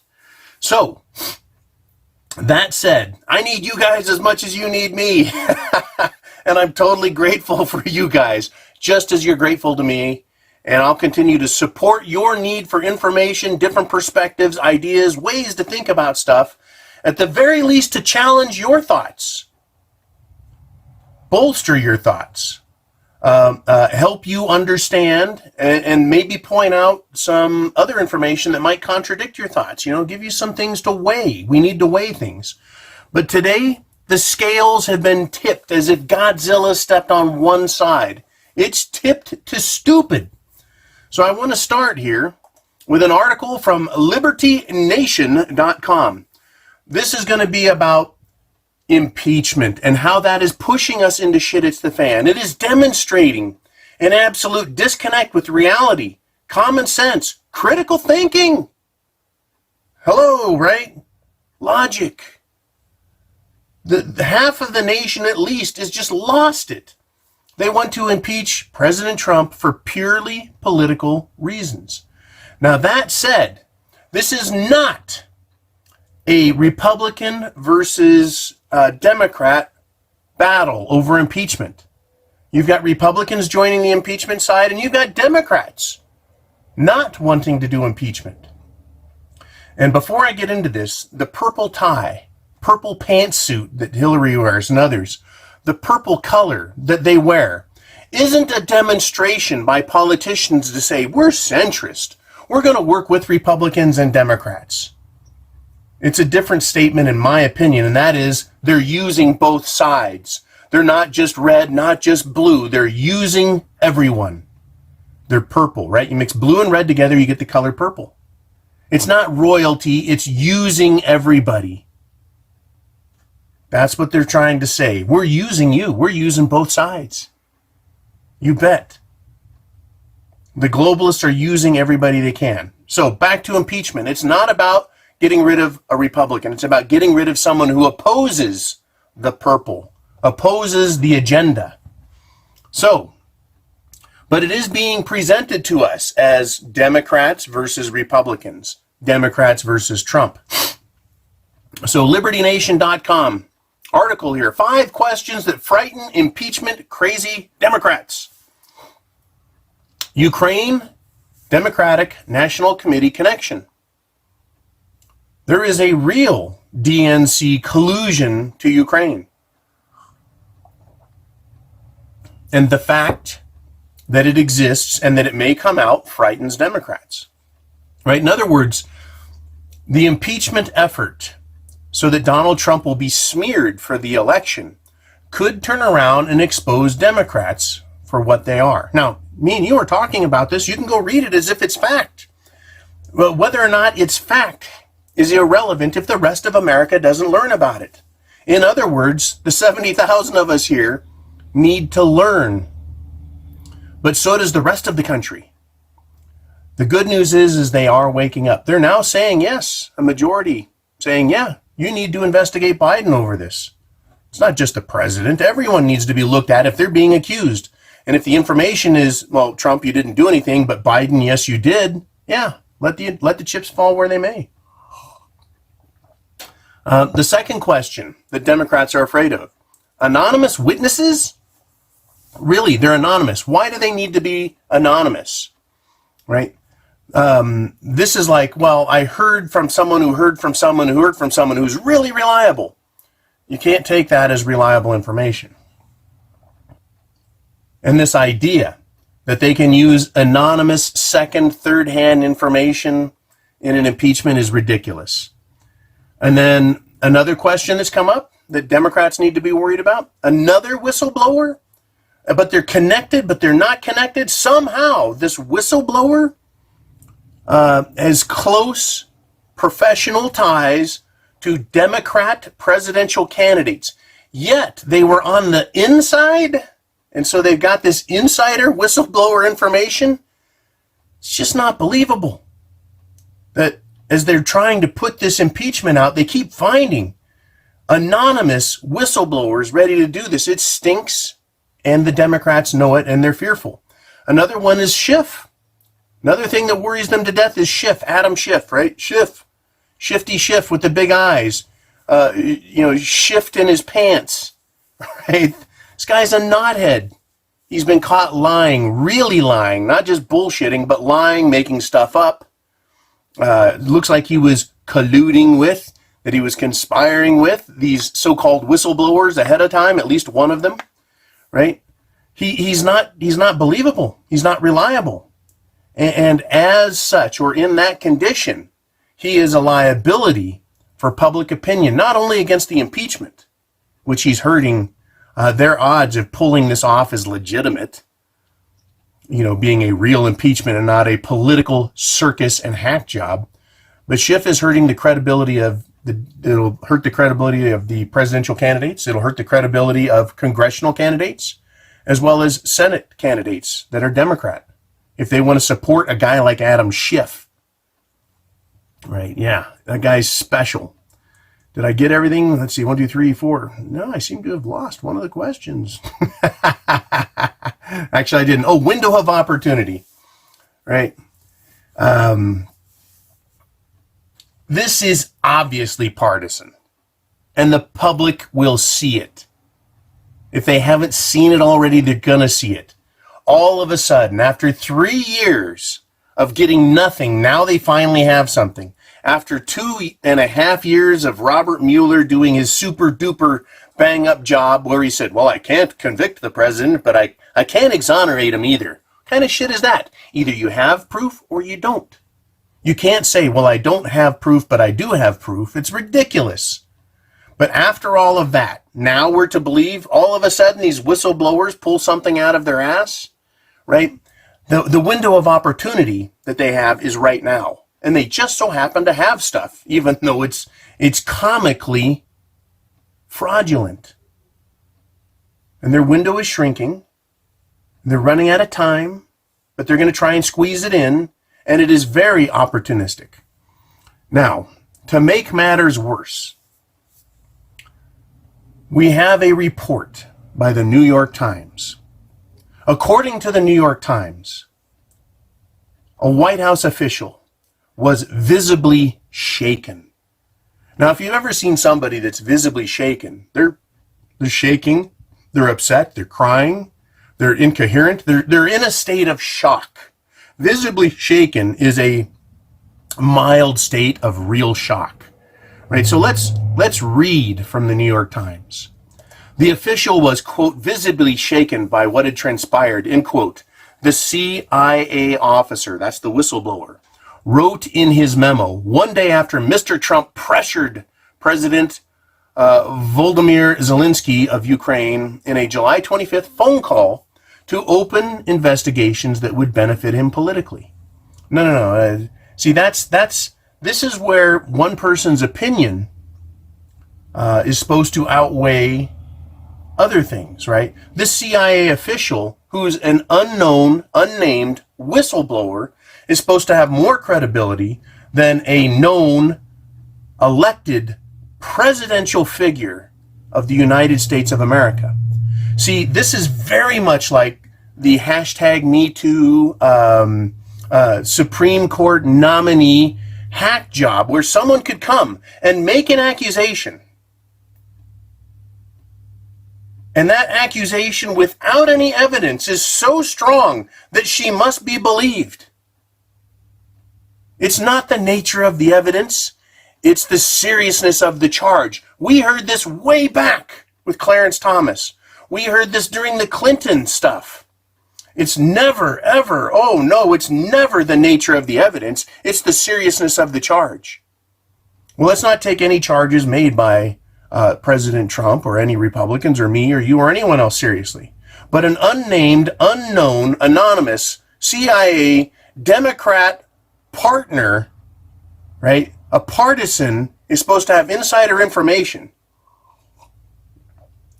And their interpretation of someone else's body language is supposed to indicate that the crime was real and therefore the charge needs to be accepted over and above what the President of the United States says and the President or Prime Minister of the Ukraine says and what the actual transcript says. We're supposed to believe it's this bad. Visibly shaken, right? A palpable sense of concern had already taken hold among at least some of the White House that the call had veered well outside the bounds of traditional diplomacy, the officer wrote. Folks, they are pushing this so hard. They're going to cause people to lose their shit. They're going to cause that cheese to slip right off the cracker. They're going to lose their minds on the streets if they do or don't impeach President Trump. In other words, if they do not impeach Trump, the radical left is going to say what? This is a fraud, it's a sham, we've been tricked, the president lied, the people are being duped, right? So the media is going to even step more of their left-wing radical shit up. Holy cow, we weren't able to convince them with our contrived facts and opinions. We need to do more. That's what they'll do. And if they start to impeach Trump, you can bet the right wing is going to start ratcheting up their opposition. Now, I have to say, I try not to be partisan, but I am someone who believes in liberty, which also requires a measure of critical thinking, common sense, and it needs facts. In order to be free, you have to be free. In order to be free, you have to see who the scum are, right? Yeah, Mitt Romney, douchebag. Rick Perry, douchebag. McConnell, douchebag. Any of these right-wing dipshits that are rhinos, I can see it. And there's a lot of them. Lindsey Graham, which way is the wind blowing today? You know, sticks his finger in his mouth, wets it, sticks it in the wind. Hopefully he washes that finger, right? We know he's full of shit. You can't trust him. We love to say, yay, Lindsey Graham is saying what we want him to say, and we wave our little flags. And then he says stupid shit. We're like, dude, what happened to you? Right? I can see that he's a waffling windbag. So I can look at what's going on and go, yeah, this is stupid. You know, Trump says a lot of ridiculous, silly things in his tweets. I know that. Right? I mean, I can see all of this, but this is where this impeachment is going. It has nothing to do with the Constitution. It has nothing to do with what's right or wrong. This has everything to do with partisan conflict and irritating the radical left and irritating people who believe in our country. And they're going to pit us in a fight together. Shit is going to hit the fan, in other words. That is why this is important. It's not just a sideshow. This is a sideshow with consequences.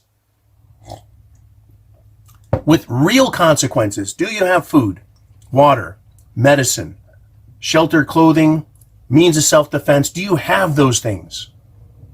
You have to have them. This is getting stupid. And by stupid, I don't just mean look what they're saying. I mean the stupidity, the bad decisions that's going to flow down into the streets and pour out. I never believed ignorance at this level was possible, but here it is. I'm not getting smarter, I don't think. Maybe well informed, maybe I'm collecting more information as I get older, but I'm not getting smarter. My ability to process information, I think, has always been pretty solid. But the ridiculous nature of everything is going way off the rails. I mean, I can look back to 80s politics, read 70s politics, 60s, 50s, and I can see where they were a little off here and there and why, bad decisions, the war on poverty, stupid. I can see all of that.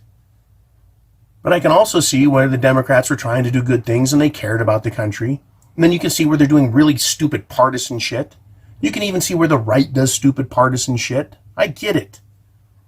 But all in all, the country has moved to the left all of this time. And I can see what caused it all of this time. And I can see the media's role in moving everything to the left. I can see it. Right?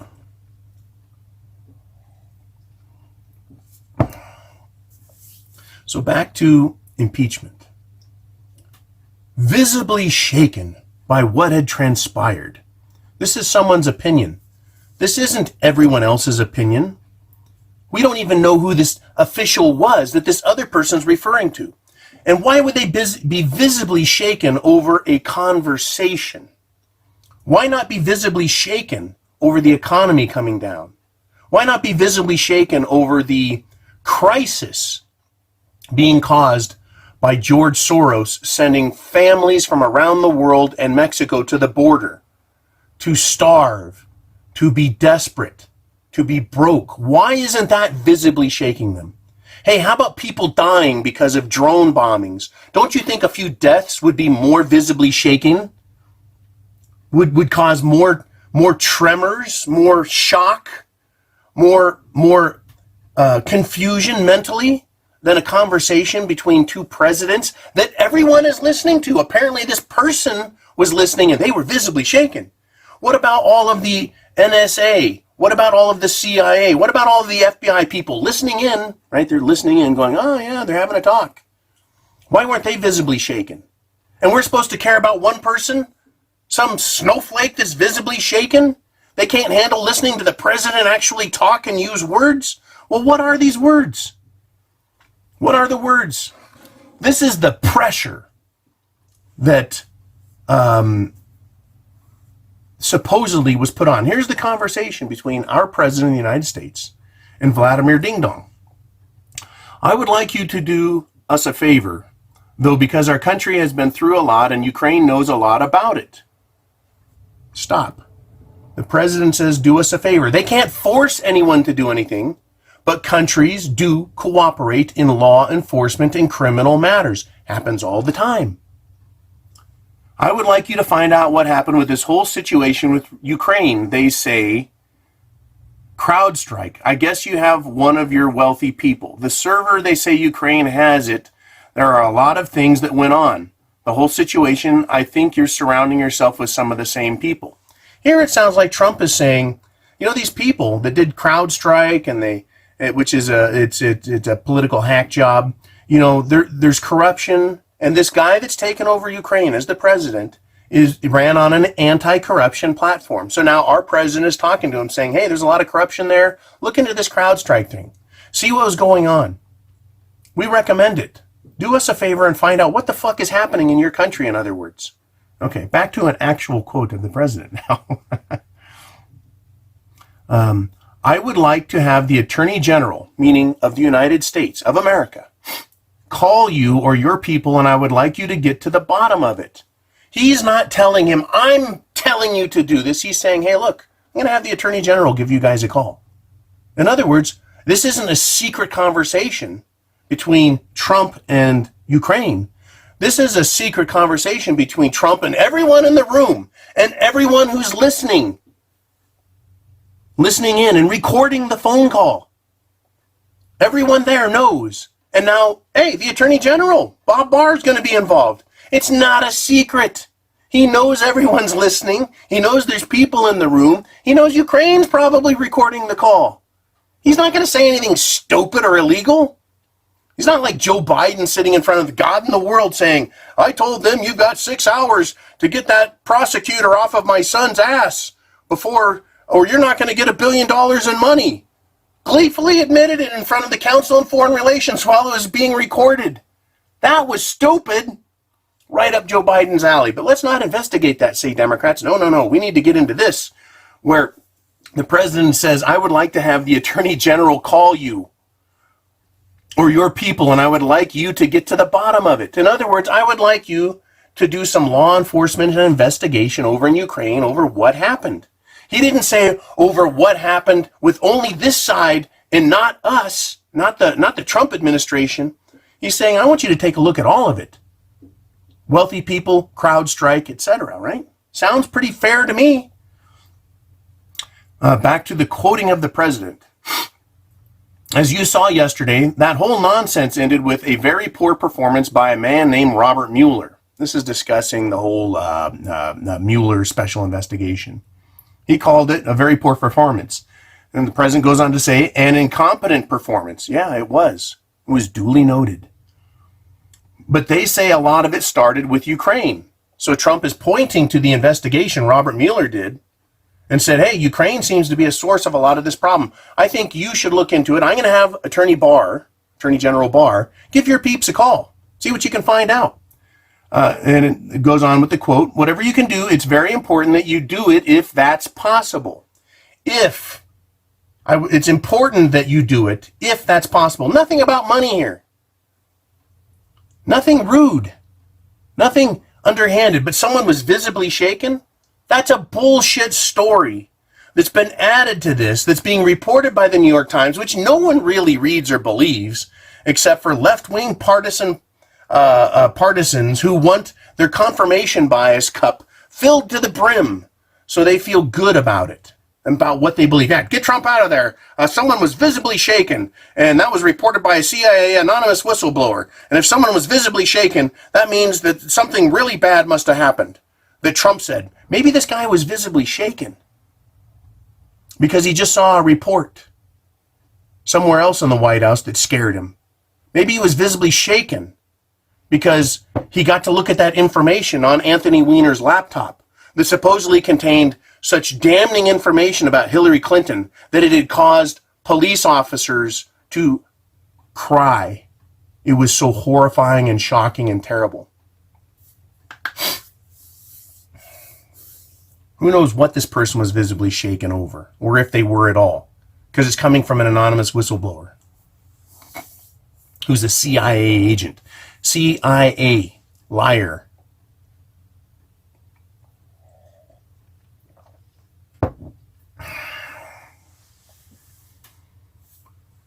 What we're looking at here is some complete asinine behavior, and it doesn't really matter. You are going to believe what you believe. The people, the left-wing lunatics, are going to believe what they believe. And it's not going to change.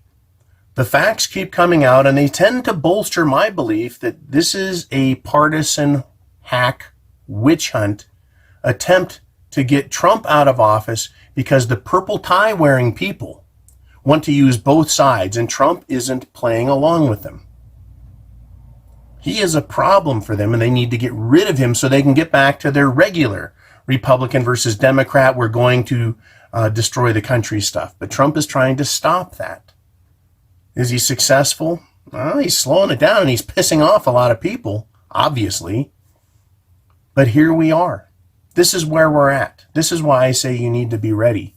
You need to be prepared. We need to understand what's going on. It is that bad. It's getting that bad. We are in pre-shit hits the fan. In other words, right? I have shit hits the fan Captain Caveman and shit hits the fan light. I'm hoping for a light one, but it's coming. But no longer are we going into the distant future and looking and going, it's coming. We can see shit hits the fan in the distance.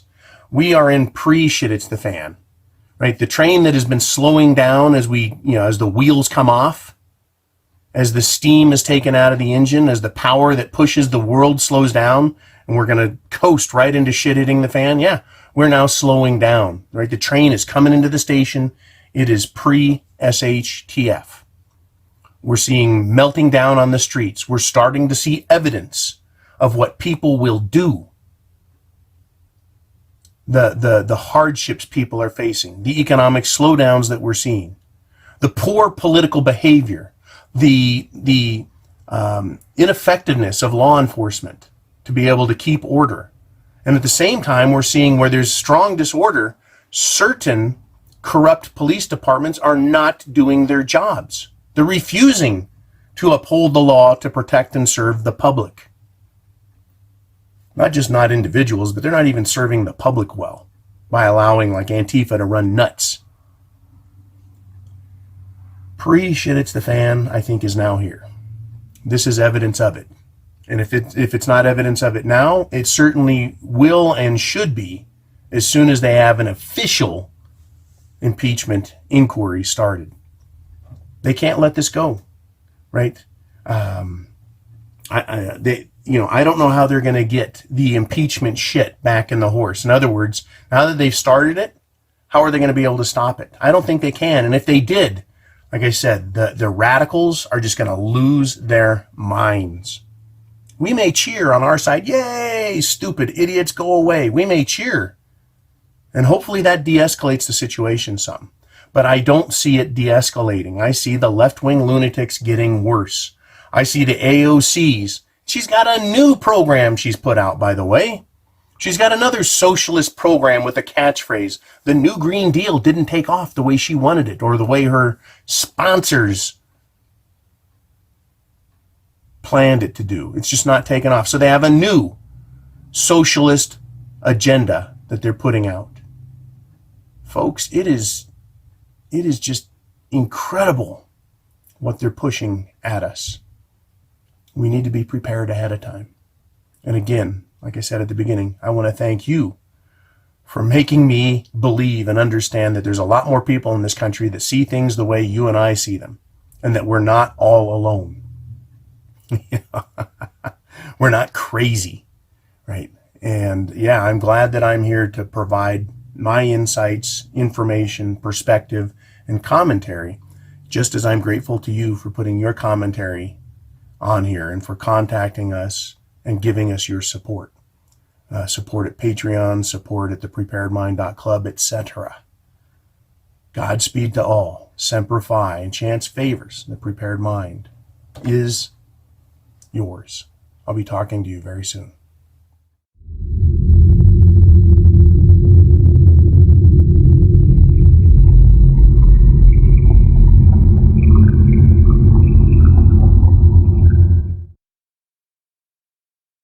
Alrighty, I just got an email. Bear Independent put out a video. We're going to go ahead and go to it. Again, the channel's Bear Independent. The video is titled Lessons from a Hurricane Security.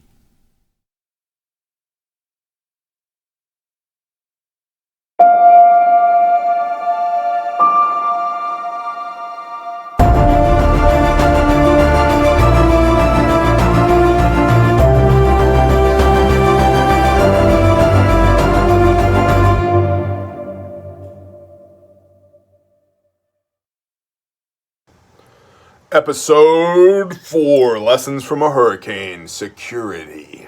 Yeah, security.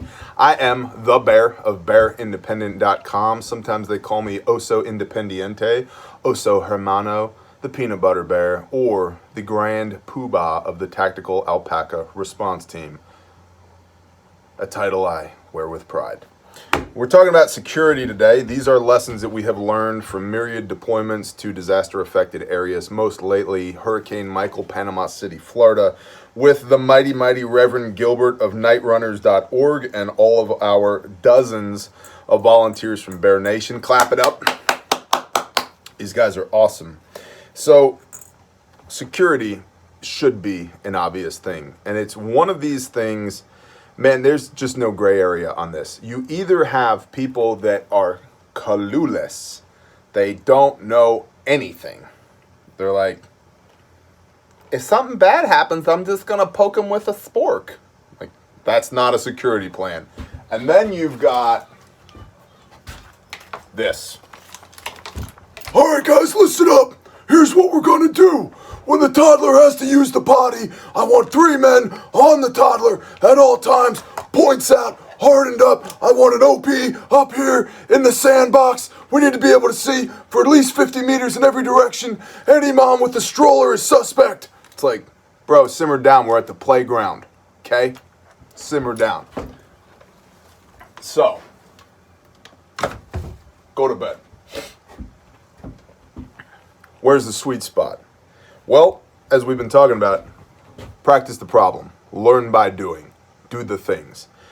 It's one of the greatest gifts of these missions is that we do the things. And we do them in such a way that we serve our Creator, we serve our fellow man, and then everything else is training. And as I've talked about in an episode before now, what better group of guys, okay? We had 6 Marines, 4 soldiers, 2 squids, 2 airmen, 2 federales, a handful of cops, a paramedic, an EMT, myself, the Rev who's had 27 disaster relief deployments.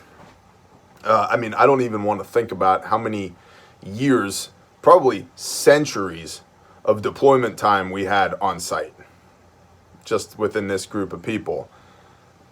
You want to talk about security? We had security. We had damn good security. And shout out to our brother. I'm not going to OPSEC you, but shout out to our brother who led the security team, and then all of our brothers on the security team. You guys were tremendous. And in fact, we even had a couple of sisters on the security team, so shout out to you as well. But, man, it's one of these things that all preppers take for granted. Stop it. You are no longer allowed to take security for granted. Why? Because you haven't practiced it. Have ya? Okay, cool. Security. Who's your security team? Well, we only have 4 people on our team. You're all security. You don't have enough mass in your team. You don't have enough bodies in your team for everybody to not be security. And understand this.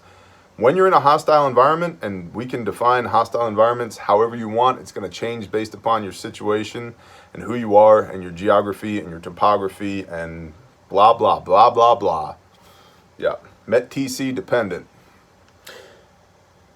Who's your security? When you only got a handful of people, if we have to stop to pee, this is a security issue, okay? If we have to fill our canteens, this is a security issue. It's all security, baby. Everything we do requires an element of security. And so this is one of the reasons that teams, tribes, mags are good. Because at some point, right around 24 people, you start to hit a critical mass where we can have dedicated security people. That's good. Who are they? What kind of training do you need? Man, as I said, we have been blessed on these missions to have just cream of the crop operators. Guys who know what they're doing. Guys who have fired their weapons in anger. Guys who have been there and done the things and have all the things to show for it. And, you know, and law enforcement officers and federal officers and federal agents and contractors and just guys and girls who have done it. If you have guys and girls on your team who have done it, that's a good place to start. Now, you don't end there. Those guys and girls who have done it, the onus is on them to train up everybody else to a basic level of proficiency. When I say basic, what I mean here is that every single person on your team should be able to use one of these and should be able to use one of these, okay? In fact, real quick, I'll hit you with this. My barrier to entry into one of our teams is you got to be able to shoot a rifle. And by shoot a rifle, I mean iron sights hit a paper plate at 50 yards with a 30-round magazine every round, okay? You got to be able to shoot a rifle, and you got to be able to work a shovel, because those two things is kind of, it's the militant farmer concept, right? Work a shovel, run a rifle, and have a year's worth of food. And I would really love it if you had line gear too, you know, belt, chest rig, rucksack. What do I do if I'm 87 years old? Okay, you're in charge of fixing the socks or pressure canning or watch the toddler or whatever. Figure it out. Grandma up the hill, she's 80 years old and she's totally badass. So there's days she's got more energy than I do. So age is just a number, ladies and gentlemen. But security, everybody's got to be able to run a rifle. So even if you have been there and done that, and okay, you're de facto part of the security team, the onus is on you to bring everybody else to a basic level of proficiency so that it doesn't rely completely on you. Okay? So who? Okay. Now, watches. Who's taking watch? Right? Everything we do is security. That means we need watchful eyes around the clock. Who's doing what when? How are you going to break up the watches? Typically, we do 2-man teams, 2 hours, right? So over the course of an evening, we have 4 to 5 teams, 2-man teams, in the area that we are operating in. We have, it's a C and B scene mission. Now they have radios, and we have a lead security guy, and boy, we got tons more people, in the men's dorm, in the ladies' dorm, in the everywhere. So security guys, and especially in this environment, what they're doing is they're interfacing with the public, seeing, be seen, letting people know that we're there, interfacing with law enforcement officers, letting them know, hey, we're here. Yeah, I know it's weird that there's 60 people who weren't here a couple of days ago are now here now, loud and proud, positions of strength, with semi-loads of food and 30 vehicles and all the weapons and commo and medical and resources in this entire zip code. We've got a monopoly on it, right? Which is how we do things. Like, we just come in, take over, run it like a job, and then leave again. It's what we do.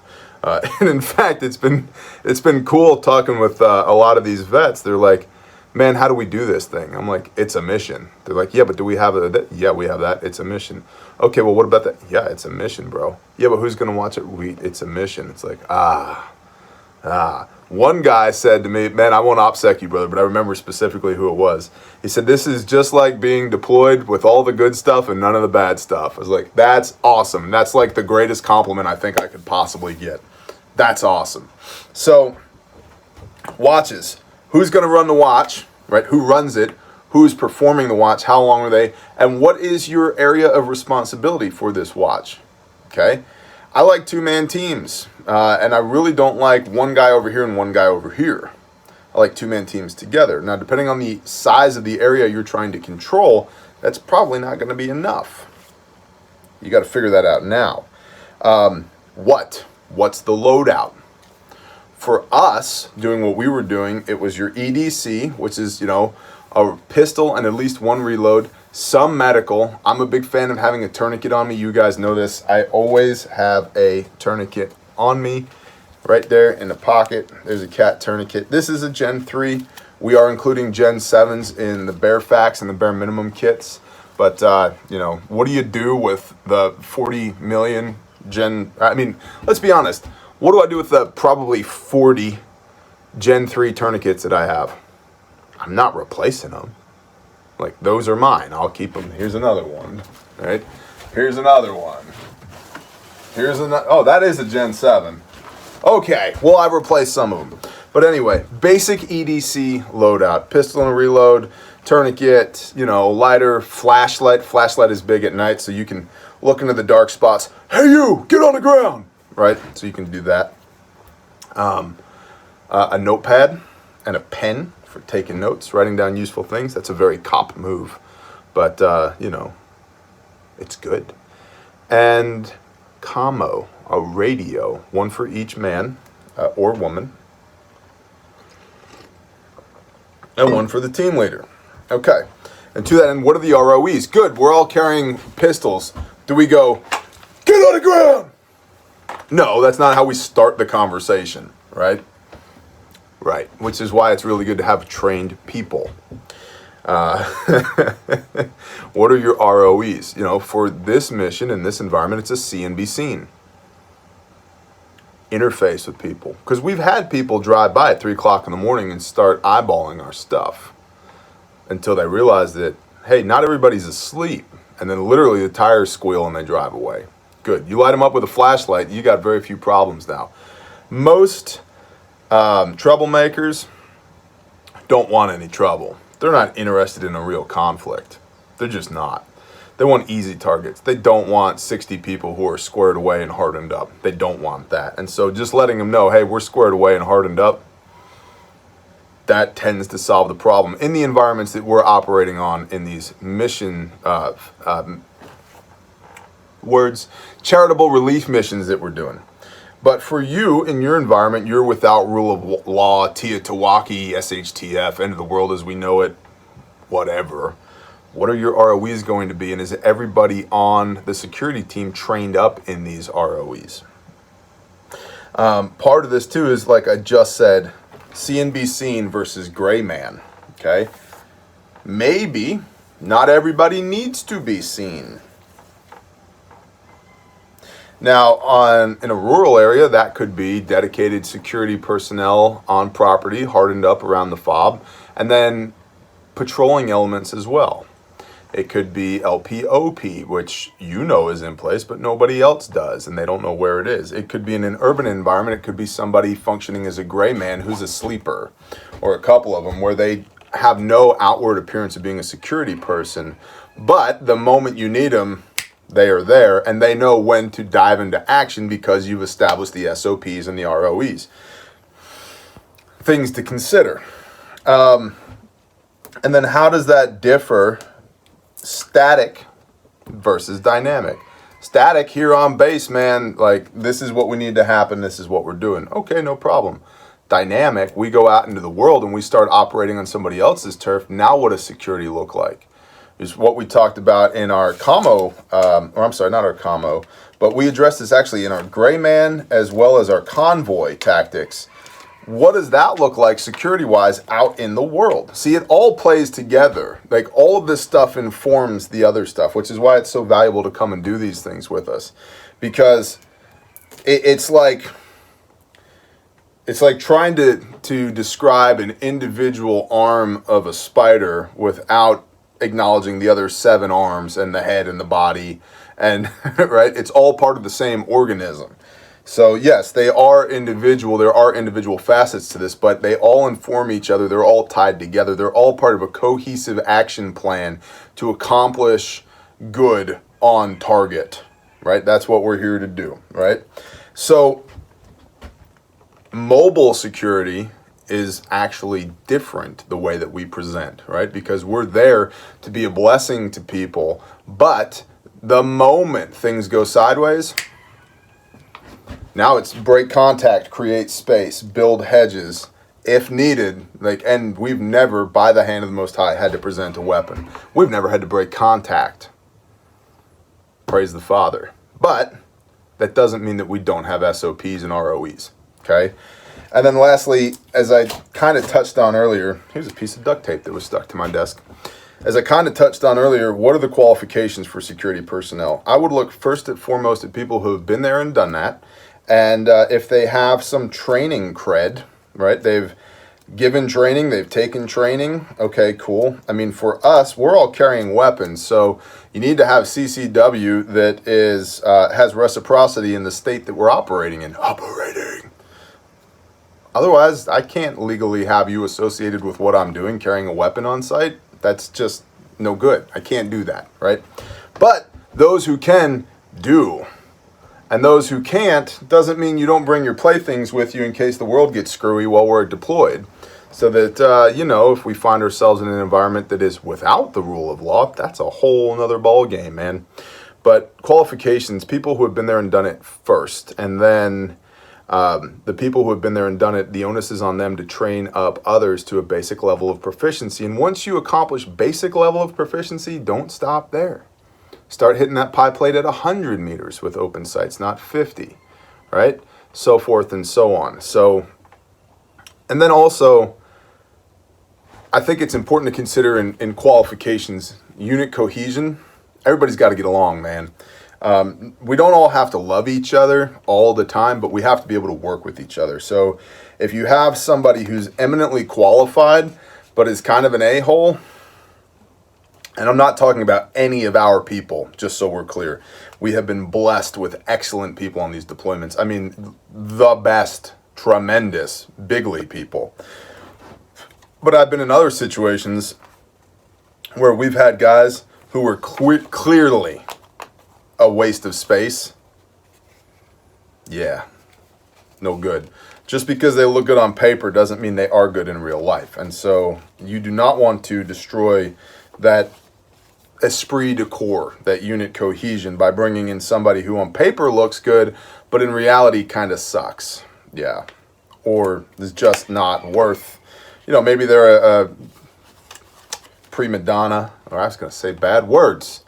We'll just skip it. Point being, don't destroy unit cohesion just because somebody's got a nice resume. All right.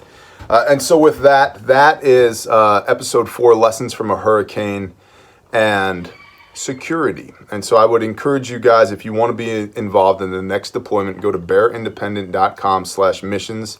Hit the sign up tab there. There's a contact form that'll get you on our mailing list. And like I said, I don't spam you guys. I don't sell your info. I just want to have a way to talk to those people who are interested about these things, and that's what that does for me. And if you feel so moved, you can visit GoFundMe.com/BearNation and GoFundMe.com/GilbertsOpFund. Like I said, we're trying to raise a decent chunk of money here. About $10K for the Bear Nation and about $25K for the operating expenses of the Reverend Gilbert, so we can deploy the Night Runners infrastructure to the flooded areas of Nebraska. That's what it takes. There's a lot of behind the scenes. You guys would be amazed at just how expensive it is to run one of these things. And that's why volunteers are so important. So if you can volunteer, please do.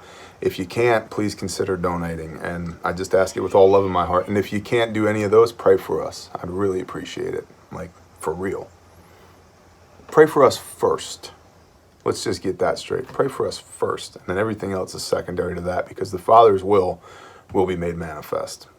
It'll happen. So pray for us first.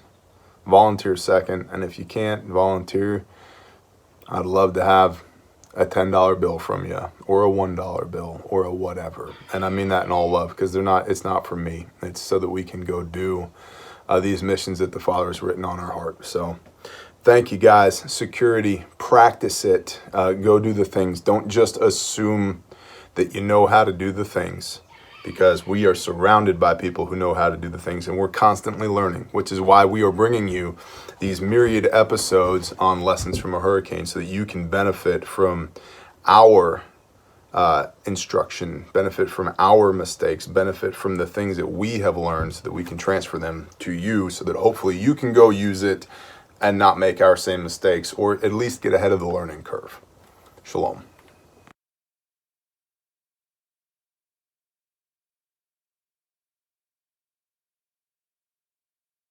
Alrighty, got one here from Iraq veteran 8888. It's Gun Gripes number 210, The Prohibition of Our Time.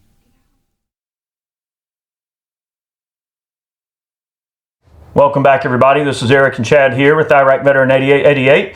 Today we've got another Gun Gripe episode for you. And today's episode is called The Prohibition of Our Time. What does that mean? All right. Well, we're getting into a little bit of philosophy, Grasshopper. We are going to discuss things a little bit here. Should I go get my toga? No, Okay.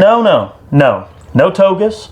But what I mean by that is the Second Amendment is under attack very much in the same way that Prohibition affected many, many Americans back in the day. And we're going to dive into this and discuss it a bit.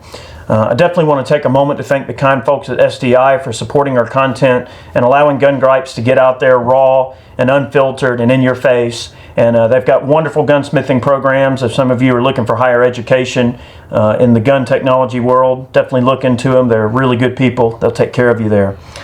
All right, so let's discuss this. So Prohibition obviously wound up being an utter failure. All right, but the most important facet of it, when you look beyond what caused Prohibition, the social tendencies that started to take effect and root, and the religious dogma that took effect that made Prohibition initially become a thing, right? Okay, what got rid of it? How did Prohibition just disappear, right? Well, it happened from mass non-compliance. Sorry, I can't talk today, but this mass non-compliance, people eventually just started not caring anymore. And it got to a point where the law enforcement were like, well, we can't arrest everybody because they couldn't enforce it. Yeah, I mean, so the police chief is in here getting drunk in a speakeasy. Well, it's pretty clear that he doesn't care about the law. He cares about having a drink. And eventually, these federal agents were starting to go to speakeasies, and it's like, well, we can't shut down the speakeasy because then we can't have a drink. You had a few do-gooders and a few uber religious people that had a religious, crusade that they were having against alcohol. It was definitely a religious crusade from the Protestants and a bunch of women and stuff like that, thinking, oh, well, alcohol is evil, more or less. Just like guns are evil. Now while, people have a right to feel the way they want to feel. I'm not saying it's wrong to have a standpoint against or for something. If you're against alcohol, well, then simply don't consume alcohol. Don't partake of it in your life or whatever. So this is not meant to be like a pro or anti-alcohol video. However, in today's modern world, we see that firearms are quickly becoming our generation's prohibition. All right, so we see a lot of things happening that mirror the same type of stuff. You have a vocal minority that are saying, oh, we should ban guns, we should confiscate guns, we need a registry, going all the way far down the rabbit hole to all these extremes, right? These federal agents during Prohibition were going around and breaking open barrels of alcohol, and they were smashing glass bottles on the side of the road. They were literally having a war against alcohol, right? We're seeing that, in today's world. There's a lot of oppressive things going on towards gun owners. Yeah, a couple of interesting things about Prohibition that you guys might not be aware about or aware of. Prohibition lasted from the 20s to the early 30s, like 1920, I think, to the early 30s. And there's a lot of data to suggest that Prohibition led to the development of organized crime in this country. And if you think about this facet of it, okay, what happened in 1934? The NFA, National Firearms Act. What was it a retaliation for? Organized crime. Right, and what caused organized crime? Prohibition. So one could surmise that Prohibition was the cause of gun control that we see today as the NFA. And it kind of spiraled down that line throughout history. If we never would have had Prohibition, then maybe we wouldn't have the NFA and we wouldn't have some of the gun control problems that we have these days with laws that are on the books. On the flip side of that coin, Prohibition went away, the gun control didn't. Nope. So that's the issue. So people got their alcohol back, and people were celebrating. Like, it was a big deal. They were happy to be able to have alcohol back. I mean, it's a recreational thing. Lots of people like to drink. Okay, cool. They got their alcohol back. But they didn't see the benefits of outlawing alcohol outweighing organized crime taking over and controlling this huge part of the market. Because let's face it, right? Economics drive these laws a lot, right? So they understood the economics of, man, we could be making tax revenue on this stuff, right? There's a lot of money. They were losing so much tax revenue over alcohol sales, and all of these crime kingpins were running the country. They were, because it's a multi-billion-dollar industry. I mean, alcohol is a huge industry, and if you imagine that the public not being able to partake in that industry, not openly. Yep. You know what I mean? And that's the issue. It's an underground thing. Once something goes underground, these people will step in and fill a void in the situation. So that's why gun control is so dangerous. It is the prohibition of our time. One, because of mass noncompliance. Okay, here's a good example.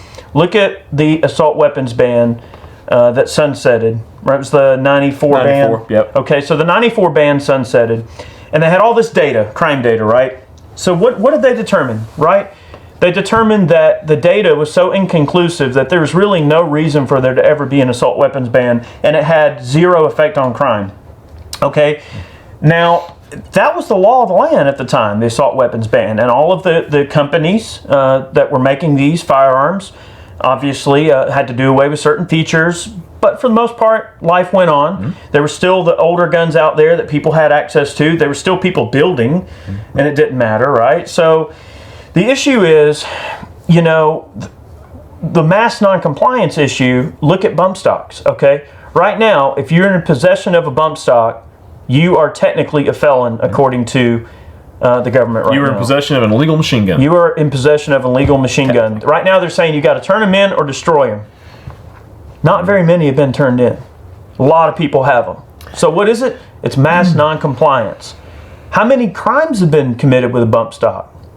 Almost none, right? If not none, right? One. And even the crime that they're saying allegedly was committed with a bump stock, possibly, still isn't even proven to be. And if you look at the FBI crime statistic data, there are no crimes on the books for being committed with a bump stock. So that's how it becomes this non-compliance thing. It would be just like if tomorrow, if the government said, you know, all those ARs that you've got, by the way, we don't like them anymore, and if you don't turn them in, you're a criminal. Well, all right. Well, all right then. That ain't happening. There's gonna be mass non-compliance. People just aren't gonna deal with it. And you know what? The world's gonna keep on spinning. People are gonna keep on living their lives. The crime is not gonna increase. Crime is not gonna decrease. The world is just gonna keep on going. Just like when there's people that woke up the next day after they announced, well, prohibition, now we got, you know, you can't drink no more. And there's people like, all right. Well, all right, I'll just make it in my house. Well, I remember and they did. All right, so two things. All right. When prohibition came down the pipeline, it was, what's the term that we use all the time? Gosh, what is it? What's something morality? What do we always use? What's the term that we always use? Regulating morality? Yeah, regulating morality. So the government was trying to regulate morality. All right. So we even have tiny little bits of prohibition today. You know, you think about, all right, Sunday alcohol laws. You know, you might live in a dry county. Like, what the heck does that mean? It's like, well, you can't buy liquor. You know, you might live in a county where you can't buy liquor or any kind of alcohol until after 12:30, after all the church folk get out. Or you can't buy alcohol, you can't buy hard alcohol in the county at all. Yeah. And that's what being a dry county means. Like, you can't have it at all, only beer. But like, and wine. There's counties in Georgia where you can't buy alcohol on Sunday until 12 or 12:30 Or church. There's counties in Georgia where you can't even buy alcohol on Sunday, period. Yep. So that's kind of a part of prohibition even today, is regulating morality. It's like, well, you don't need to be drunk going to church. You need to be sober for the Lord. Yeah, you don't need to be drunk on Sunday. Come on. It's all about regulating morality. There's a whole facet of this that is about responsibility, okay? And self-regulating. If you can't control yourself and you just like to drink and get drunk and get toasty and go and slither across the floor and, puke your guts out every weekend, more power to you. No skin off my back. It doesn't give anybody the right to tell somebody how to live. So if you want to live that way, as long as you're not hurting anyone else, that's fine. But yeah, we can. There's a whole other tangent to go down on that facet and others. But like Eric said, guns have become the new alcohol. They really have. It's like, okay, well, guns are evil. Guns are bad. Guns are bad for society. We don't need those. We don't need guns in our society to feel safe. We've got the police. Well, prohibition came from, the hard religious side, right? Oh, yeah. That was a real big thing with alcohol was the huge religious side and the whole religious dogma that comes from that. Whereby gun control and this whole gun debate and, this being our generation's prohibition comes from the far left. No one needs that. Society, should feel safer without guns. But the danger there is that there's always a cause and effect to everything. It's not as simple as, we need to disarm everybody in the interest of public safety. Well, the police aren't going to turn in their guns. Mm-hmm. The military's not going to turn in their guns. So all of these politicians who have wealth and power and status and everything, do you think that their bodyguards are going to go to sharp sticks and rocks just because you have to? So wait a minute, they're civilians. So what gives them the right to be able to protect themselves with guards armed with P90s, but yet if I have it, I'm evil? That's an issue. Mm-hmm. Okay, so that's the issue that we're dealing with is these people are elitists and they want to control you and your world. Mm-hmm. They want to dictate how you live. And guess what? Guns are a part of protecting a free society. You're not a subject when you're armed, right? Mm-hmm. So that's why it is going to be a mass non-compliance thing. We very well could get another assault weapons ban in the coming years. We could get, possibly a national registry or a national buyback or a mandatory buyback. We could get all of these draconian bullcrap things that we're going to be spoon-fed the lie of believing we have to do. Mm-hmm. But it will be our generation's prohibition. People will not comply. Mm-hmm. People won't deal with it. And the world's going to keep on turning, keep on spinning. People are going to keep on living. And when they see, well, wait a minute, the sky didn't fall. Yep. Nothing happened. People are going to realize that they're just full of crap. Well, the thing you never hear about is all the guns that are used every single day in this country for self-defense, preservation of life and liberty, protecting your family, protecting your property. I mean, you don't hear about all that. All you hear about is the bad things. All right, you hear about the crimes committed with guns. And it's all about the public image of gun owners. That's right. That's what they want. They try to manipulate that image. The media wants to manipulate the image of gun owners to be negative, and that's what you get. And also, I had a thought just a second ago when you were talking, but you think about places like Great Britain, where they've had draconian gun laws in place for a number of years, okay? They don't have a Second Amendment. There's no right of the people to protect themselves. There's no rights to self-defense. If you defend yourself, you go to jail.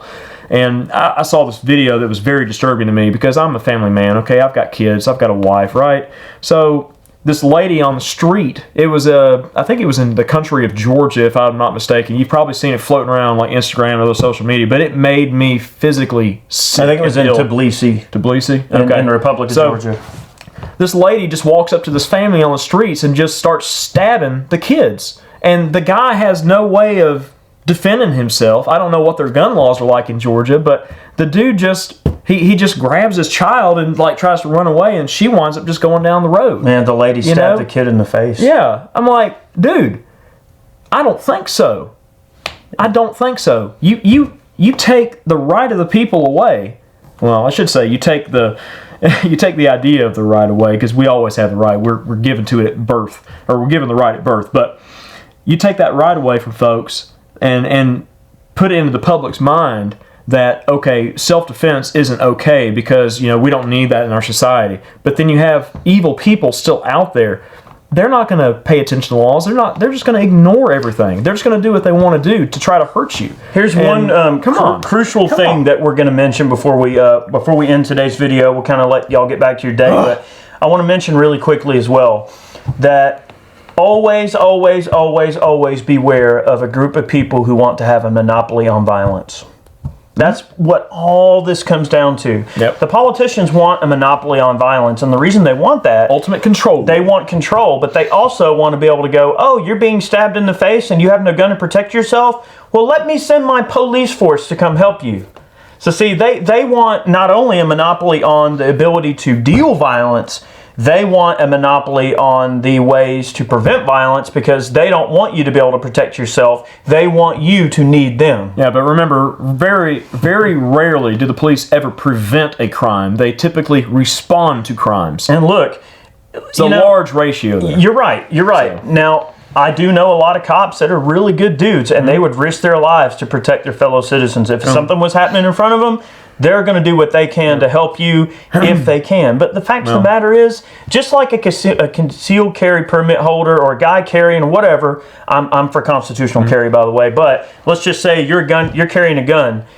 If something bad were to happen, you'd want to be able to help. What if you were 7 blocks away and you heard there was a shooting? Of course you'd want to help, but you can't help if you're 7 blocks away. Nope. So it's not that they don't want to help, they just can't be everywhere. Well, most of the cops that we know are good dudes, like Eric said, and they also tell you, arm yourself. Mm-hmm. They don't want you to be some pawn. They want you to arm yourself and protect you and your own. That's right. It's a pretty commonplace thing, especially down here.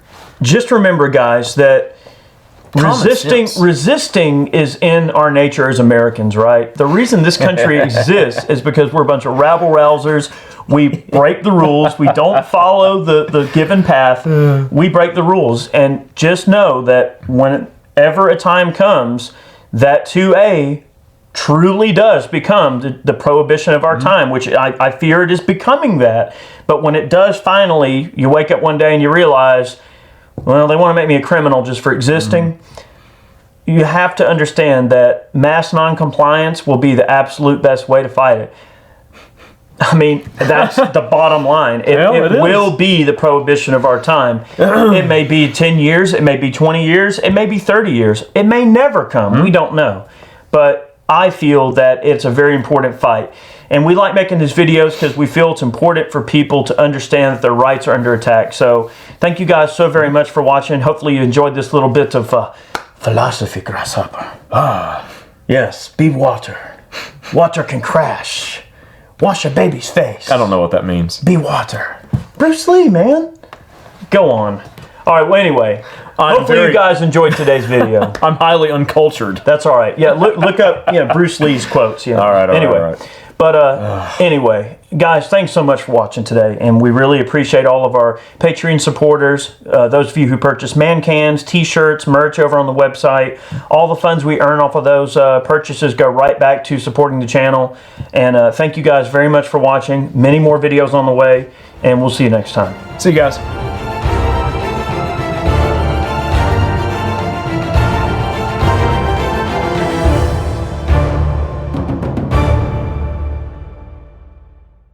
Wow, so I just got word. I had been looking for a teacher for, God, it's been a while.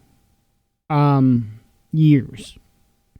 Because this was the most influential teacher that I have ever had. In fact, if it wasn't for this teacher, I wouldn't be here doing this. I'd probably just be another sheeple out there and not know any better. This man was very instrumental in who I became. And I was told, because I was looking for him for years, and I was told that he was passed away, or that he had passed away. Apparently, I'm speaking with his son on Facebook right now. I don't even know what to think. So I'm going to pass my number along to his son.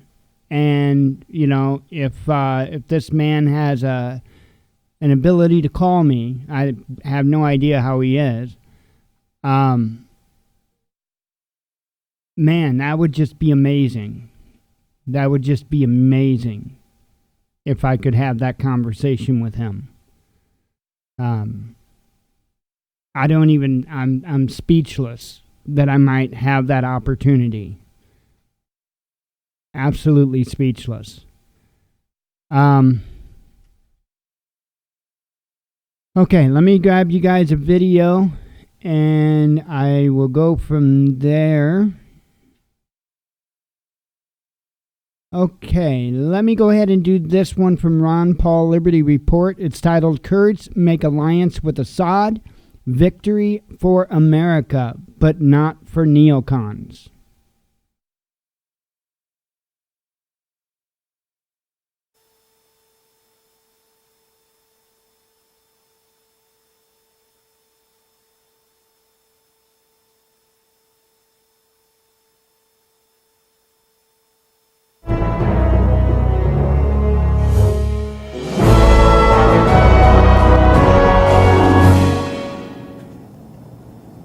Hello, everyone, and thank you for tuning in to the Liberty Report.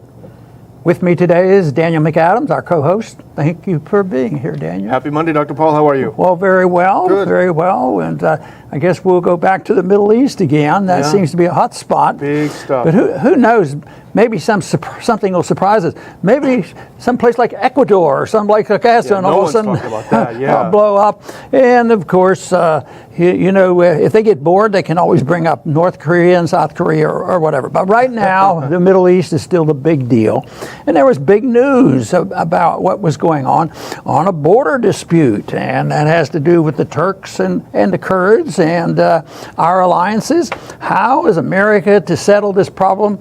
Two of our close allies are fighting with each other. And it dawned on them it wasn't a good idea just to get in the middle of those two. That was a pretty good reasoning, don't you think? Yeah. You have the Turks coming in and the Kurds, and we've been allies of both. But it sort of proves our point that some of these military alliances are confusing and not helpful. If you have alliances which are voluntary and for trade reason, you don't get involved in the middle. Most of the time, a voluntary arrangement and trading sorts this out. But anyway, Trump made the announcement, we're coming out, but that didn't go over so well. There's a few people very annoyed with what he's doing. There weren't a whole lot of people supporting him, except the constitutionalists, the libertarians, the anti-war people. Yeah. But the noise on the television, it really elicited a lot of strong feeling. I was sort of attracted to, or at least my attention went to, the fact that Trump was talking to some evangelicals over the weekend. And if any place you should be able to go, that if you're taking a controversial position to avoid war, I have this belief that you should get strong support from somebody who professes to believe in the Prince of Peace. Yeah, the Prince of Peace. But he didn't get that same reception. No. It's a much of a mixed bag, and that doesn't mean that every evangelical feels the same way. No. But it's chaotic, and I think you have some maps there to show some of the chaos there. Who has what? Whose territory? Who's going to see? They don't talk about the oil, but I think they're always saying, "Who's getting the oil? Yeah, Who's getting the oil?" And I think over the weekend it might have just shifted that the apparent ownership of the oil might turn out to be Syria. Yeah, and of course. And last week there was a flood in Washington, a flood of tears over the Kurds.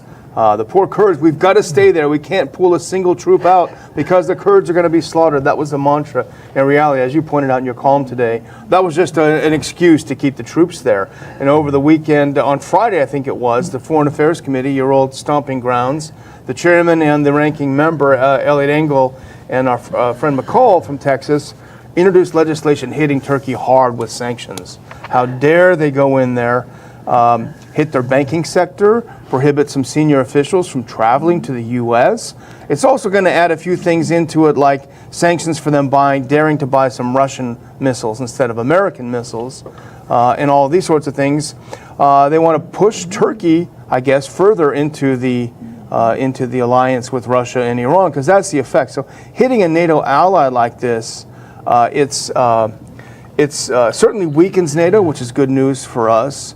But what they're really doing is they want to commit the United States to defend between an ally, as you say, the Kurds, and a NATO ally, an actual treaty ally, the Turks. And that's what they did over the weekend. They were going to hit the Turks hard. Something big happened on Sunday, which is something that a lot of people not inside this bubble of Washington predicted, that the Kurds, looking around them at oncoming Turkish troops, would say, you know what, we made a big mistake making this alliance with the U.S., thinking we're going to get our own territory carved out of Syria.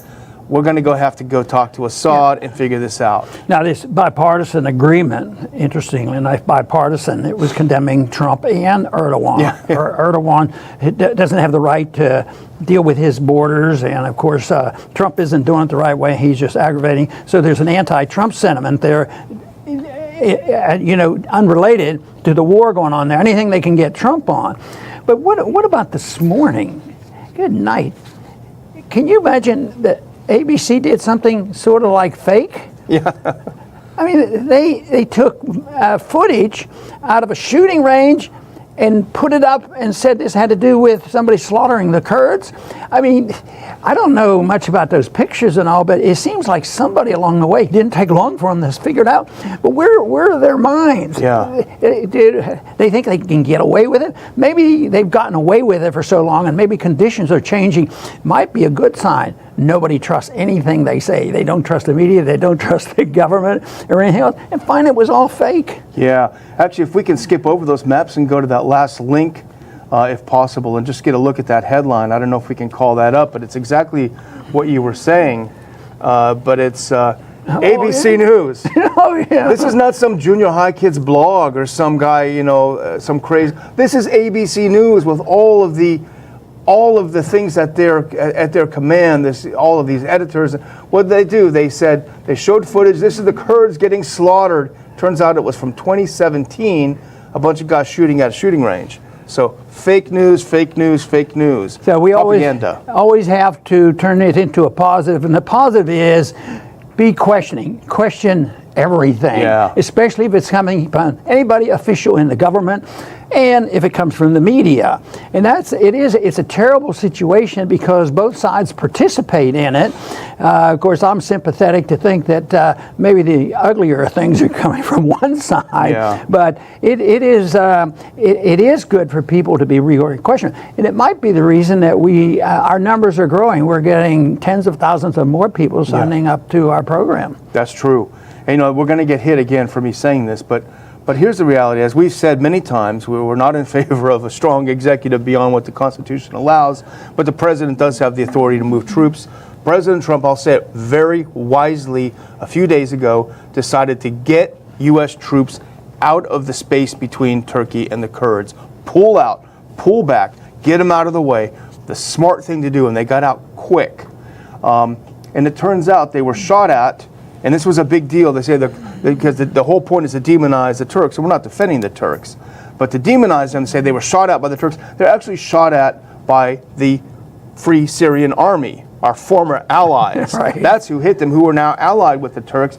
Here's a quote from the Washington Post. They finally figured out what's going on there. This is a quote. "This is total chaos," a senior administration official said midday, speaking on the condition of anonymity about the confusing situation in Syria. Although, quote, "the Turks gave guarantees to us that U.S. forces would not be harmed," the official said, "Syrian militias aligned with them, with the Turks, quote, are running up and down the roads, ambushing and attacking vehicles, putting American forces as well as civilians in danger, even as they withdraw." And here's the key sentence, Dr. Paul. "The militias, known as the Free Syrian Army, are, quote, crazy and not reliable." This is the exact same Free Syrian Army that the U.S. has spent billions of dollars equipping, now running around, and also that it's supported by Engel, McCall, all the neocons, Max Boot, all of the Kagans, everyone. The Free Syrian Army, these are the ones that are shooting at our troops now as we speak. They're not licking their wounds. They're looking on for the next battle. We made the point many times that the Iraq War was ridiculous, bad, didn't serve much purpose, other than building an alliance with Iraq and Iran. And we're supposed to be, our whole life and energy is supposed to be directed toward destroying Iran, and I still believe they do. I think it's just stupidity that does it. But what's going on here now, the rearrangement in Syria, is helping Iran. Iran's stronger now than they were before. And of course, Russia, everybody knows you're supposed to hate Russia. Yeah. They're in the driver's seat. They actually at times come across as maybe the peacemakers. They can justify their presence there. Anyway, the response from Trump, since he does good things, I believe his instincts are anti-war, and sanctions and moving troops around and threatening is short of, marching troops into a country. But he's not, I would consider, not philosophically consistent. No, that's kind. So what does he want to do now to compensate for this? The blundering that helps Iran from their perspective is we need troops on the Holy Land of Arabia and the Muslim in Saudi Arabia. 3,000 troops to Saudi Arabia. And if people remember, they realize that American troops on that peninsula helped motivate Al-Qaeda. Al-Qaeda was furious about that. And I'm sure they still are, because we may be, and let's hope we're leaving Syria. And Trump could be right on that we don't need that war and stay out of that war if we could just continue that momentum.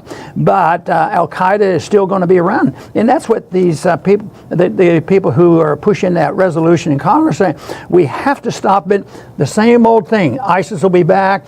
We left too soon, from Iraq, and ISIS rebuild itself. They always have to have the enemy out there, and they never ask the question, who incites the enemy? It just may be our policy that does a little bit of that incitement. Yeah, and I wonder, Trump is pretty astute at optics, and I just wonder how this is going to fly with the Americans, having our troops over there protecting the Saudis You know, that's, but we should probably go to the maps. We've got a little further along than we meant to. Sure, how chaotic it is. Yeah, it's good to see. Here's the first one. And the Syrian government-controlled areas are in black here. The Kurdish force, this is as of the 7th of October, so before really the Turkish incursion. The Turkish-backed rebels are up there in the red. The Kurds occupy the blue area. Interestingly enough, the Syrian rebels and jihadists are all around the U.S. base down there in the southeast part of Syria. But let's look at the second map. This is a little more. Wait, before you do that, sorry, you go. They don't list what the white part is. Is that undeclared? I think it's uncontrolled. Yeah, that's all desert, I think. Okay, we won't worry about that. There. But here's a second one it's more complicated, but you can see this is what's happening as of today. This is from Southfront, which does a very good job on maps. And we'll leave it up for a second. It is very complicated, but it shows the U.S. pulling back toward Al-Tanf. It shows the Syrian army from Hasaka going up to capture a couple of Kurd villages that had been held by Kurds. In Hasaka, the Syrian army had been garrisoned there, had been sort of trapped there by the presence of U.S. troops.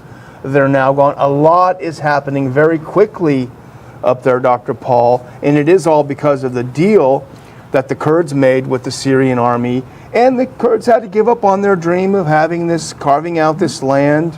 It's not going to happen. They're not going to get the autonomy. They're going to give up a lot. But what has the neocons in tears, yet again, they're always crying, is that really this alliance marks the end of the neocon, and I would say both in Israel and a lot of the Gulf countries, their fantasy, their dream to basically partition Syria out of existence. Here's Kurd land, here's Sunnistan, here's the Shia area. They want to basically partition it out. And it's also going to allow Assad to reestablish control over his entire country, including, as you point out, the oil fields near Deir ez-Zor. So this really, I think, effectively is the end of the regime change policy for Syria. And this makes the point that people say, well, if we leave, war will break out. So this makes the point that so far we left and a new coalition has developed, and if the Kurds can live with the Syrians and vice versa, they're two local people. I mean, the Kurds live in Syria and they live in Turkey. Maybe things can be worked out and set an example. But this is, I think, and you mentioned again, the big thing is Syria is in a much better position with the oil, probably going to be in their hands, and they also were the ones that didn't want did not want Obama to win. But this shows that Obama really has lost. Yeah, those are the neocons exactly. you talk about. The silence of Obama not being noisy about it all. Most people don't realize it. He really got us involved there. It's I mean, without Obama. him, we wouldn't have started. If he wouldn't have started it, then Trump gets in and he's not inclined to start a new one, we wouldn't have had anything done. Now, we've added up, and there have been numbers about the amount of money we spend, but it's hard to figure out how much have we spent on Syria and how much on Iraq, because it's all fungible, and there's weapons and all this. But there is a cost. There is no doubt about it. Even though the casualties were minimal in Syria, the other type of casualties, economic casualties, the loss of respect for us, and also because it's an economic matter, it probably has built momentum for the undermining of the dollar and financial crisis coming to us. Yes, we can put sanctions on everybody else, but when the market puts sanctions on us because somebody's tired of us, being in charge with the reserve currency in the world, that's a cost that's hard to measure, but it'll be borne by all Americans, and it won't be just poor Americans. It's going to be a lot of people who suffer from this. Of course, the very, very wealthy will know it's coming and be able to probably protect themselves, but nevertheless, there's a high cost from this, and but we'll never know what exactly that cost is. Yeah, and we blame Obama correctly, but let's not forget that geopolitical genius Hillary Clinton, whose great brain was behind all of this. Let's have an Arab Spring. Let's have revolution everywhere. It's going to be great. They're all going to be just like us. So let's not forget her. Just one addition to your comment on cost. Here's another cost that I'm sure Hillary would say is worth it. 500,000 people dead. Now, there may have been some conflict there. There was certainly some unrest and unhappiness. But I don't believe that if we had not gotten involved and decided to arm Al-Qaeda and all these guys, we would see 500,000 people dead and a country ruined. Yeah, we perpetuated a bad situation, made it much worse. It lasted a lot longer, and the innocent died. There's a strong argument to be made to defend those who want to be brave enough and strong enough to seek peace. Yeah. Because people who seek peace are considered to be the wimps of the world, and yet when you have the whole world against you, just think of the number of people that have come down, and we think Trump on occasion goes in the right direction, but think of the grief that he gets put through that. So you do have to have strong beliefs to do that, but those individuals are seen as weak people, and it takes a lot to do that. But all we can do is try to point out the errors of their ways and encourage them to go in the right direction. And of course, the ultimate solution is not complicated. Daniel, I think I've said it once before. Just come home, mind our own business, but talk to people and trade with people. The whole world would be better off. Amazing how that works. Yes. Well, I'll close out. First thing, I would just want to make a point that I saw photos this morning of people in the street in Raqqa, which have been occupied by the by the Kurds with U.S. backing. They're in the street waving the Syrian flag, welcoming the Syrian army. Again, that just exposes the lie that Assad can't wait to gas his people. They wouldn't be feeling that way. But, you know, I'm under the influence of Dr. Paul, so I'm always looking for good news. I always want to be optimistic. So I prepared my closing with a good news story. I would say, although we're not happy about incursions and there will be some more conflict, I would call this a win-win-win-win. And here's why. The Turks win. They eliminate this idea of autonomous Kurdish region on their border, which was controlled by the Syrian division of the PKK, which is recognized as terrorists. That's gone. That problem is going to be solved. The Kurds win because they survive. They have a chance for the future. They're not going to go to the slaughter that the neocons were worried about. That's going to happen. The Syrians win. The territorial integrity is preserved. It's the end of regime change. They have a chance now to recapture some of these oil fields and aquifers, try to get back to a normal country. The U.S. wins, and we're concerned about that. We're forced out of the stupid Obama policy of regime change. We're forced to pull back. American troops will be less in danger of fighting where they don't belong, and hopefully they can act to protect us. Even the Russians win, you know, from their perspective. They're seen as the adults in the room. It's widely suspected that they brokered the deal to allow the Syrian army and the Kurds, Syrian government and the Kurds to make a deal. So everyone wins. The best thing would be, as Dr. Paul says correctly, is for us to pull out completely from Syria. Very good. And touching on the truth is a big help, but I have to warn you that if you continue to do this, Daniel, you're liable to get banned from Twitter, and what about Facebook? Who knows what? Everywhere. So we better make our plans. No, let's look at the positive. But we like it too because we see the success of what we believe in working.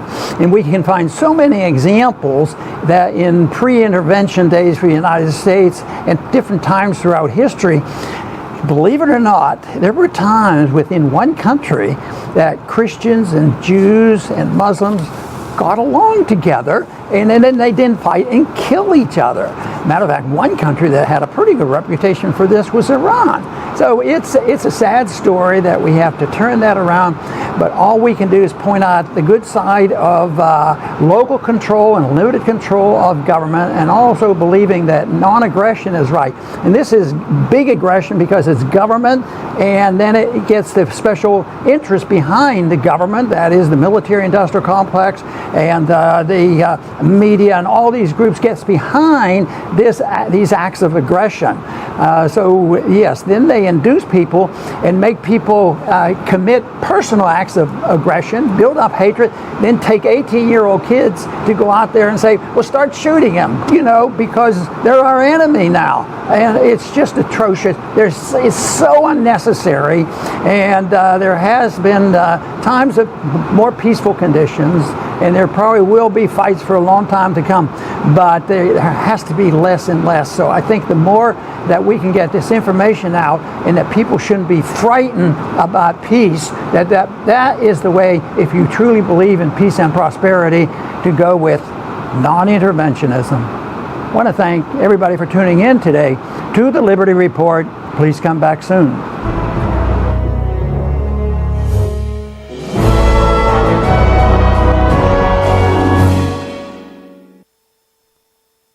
Alrighty. Yeah, he had kind of a crazy static noise there at the end. Let's see here.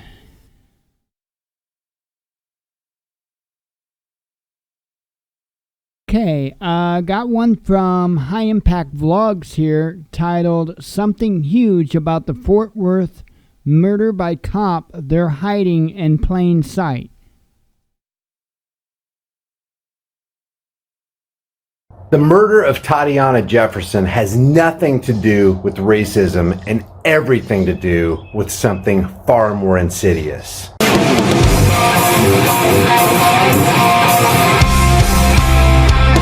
We're following tragic news out of Fort Worth, Texas. An African-American woman was shot and killed by a white police officer while she was inside her own home. A lot of people are putting in their 2 cents with regard to the police slaying of a Tatiana Jefferson, so I'll try to keep this brief.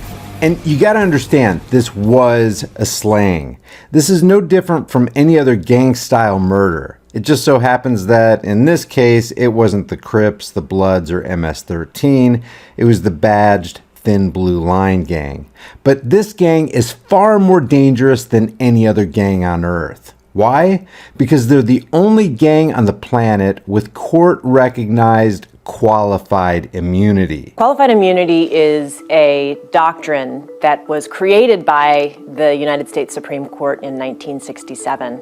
The doctrine shields government officials from liability for damages claims, even if they've violated the Constitution, if they've not violated what the Supreme Court calls clearly established law. So the black-robed, mere human beings of the Supreme Court have somehow magically granted another group of human beings within our society, that's the enforcement class, special protections and rights none of the rest of us have.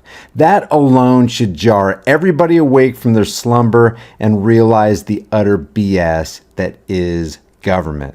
To add insult to this qualified immunity injury, police unions fervently block any kind of attempt to reform their departments. How are police unions blocking reform?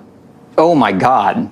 How are they not blocking reform? Collective bargaining agreements that they engage with at individual police agencies will often have provisions relating to police discipline. It may limit how officers are investigated.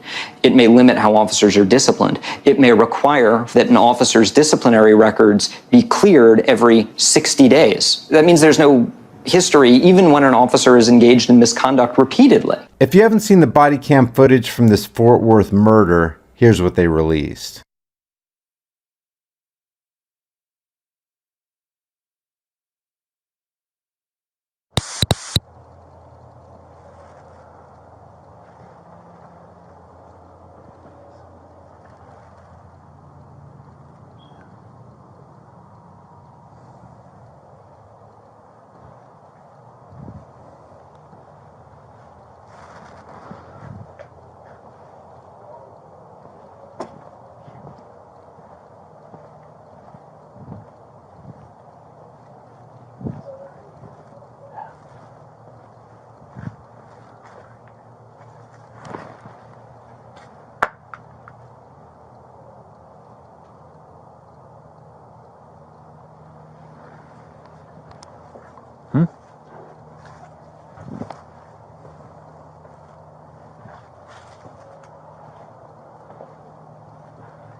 Put your hands up! Show me your hands! According to reports, a Tatiana Jefferson's neighbor saw that her door was opened at around 2 o'clock in the morning. He called the police non-emergency number to request a welfare check. The cops arrived and looked around in the dark of night with their flashlights. It's reported that Tatiana was in the house playing video games with her 8-year-old nephew. As you can see from the video, the cop didn't identify himself and he didn't give Tatiana any time to respond before he fired his weapon and took her life. Now, let's just call it what it is. A man killed a woman in her own home for absolutely no reason. By any sane measure, that's called murder. James Smith says he's the concerned caller who first alerted police. I feel guilty because had I not called before the police department, my neighbor would still be alive today. Now the police are saying, but there was a gun in the house. And the sane answer from rational human beings would be, so what? I don't care if there was a gun in her hand pointing it at the cop. She has the right to defend herself and her loved ones from anybody on her property at 2 o'clock in the morning who appears to be a threat. And by the way, if you're on anybody's property at 2 o'clock in the morning, you are a threat. Yeah, he could. Okay, I have some breaking news. Some breaking news involving this situation. This just came out from from AP. Texas police officer charged with murder. It says right here, the latest on the fatal police shooting of a black woman inside her home in Fort Worth, 7:15 p.m. A white former Fort Worth police officer has been booked in jail on a murder charge for the shooting of a black woman through a window in her home. Aaron Dean was booked Monday afternoon. He also resigned from the police department, and the chief said he would have been fired if he didn't quit. Tatiana Jefferson was shot to death Saturday by Dean, who was responding to a report of an open door. Interim Police Chief Ed Cross said Monday that there is no indication the officers knocked on the front door and that Jefferson died from a gunshot fired through a window accessible from the fenced-in backyard. So, again, this officer has been charged with murder. So, I'll continue the video. You could say he feared for his life, but what about her life? What if she shot the cop and he died? She would have been perfectly justified in pulling the trigger. But you know what would have happened if she did that. The cops would have returned fire and taken her life, or thrown her into a cage for the rest of her life. This reminds me of that Greenville, South Carolina deputy who shot Dick Tench through his screen door because Tench was concerned intruders outside of his house intended to do he and his wife harm. The intruders, by the way, happened to be the Greenville Sheriff's Department. So the deputy shot Tench, and of course the department investigated themselves and cleared the deputy of any wrongdoing. There's that magical qualified immunity in action again. The qualified immunity that says costumes and badges grant special rights. And on top of all that, there's something else. Mainstream propagandists want to turn this into another opportunity to further distract, deceive, and divide the rest of us. They want to make this a racially related killing. That somehow the white cop pulled the trigger because this was his opportunity to exert supreme power over a black person. Here's how bad mainstream media wants to stoke the racial divide. Fox News initially entitled this story, "White Texas Police Officer Fatally Shoots Black Woman in Her Home After Welfare Call." Now, I don't know if they got pressure from the public to stop fueling racial tensions or what happened here, but then they mysteriously changed the title to "Texas Police Officer Fatally Shoots Woman in Her Home After Welfare Check." And I know they're trying to play it safe as a news outlet with this title, but the word shoots should be replaced with murders. Here's CNN's lead paragraph.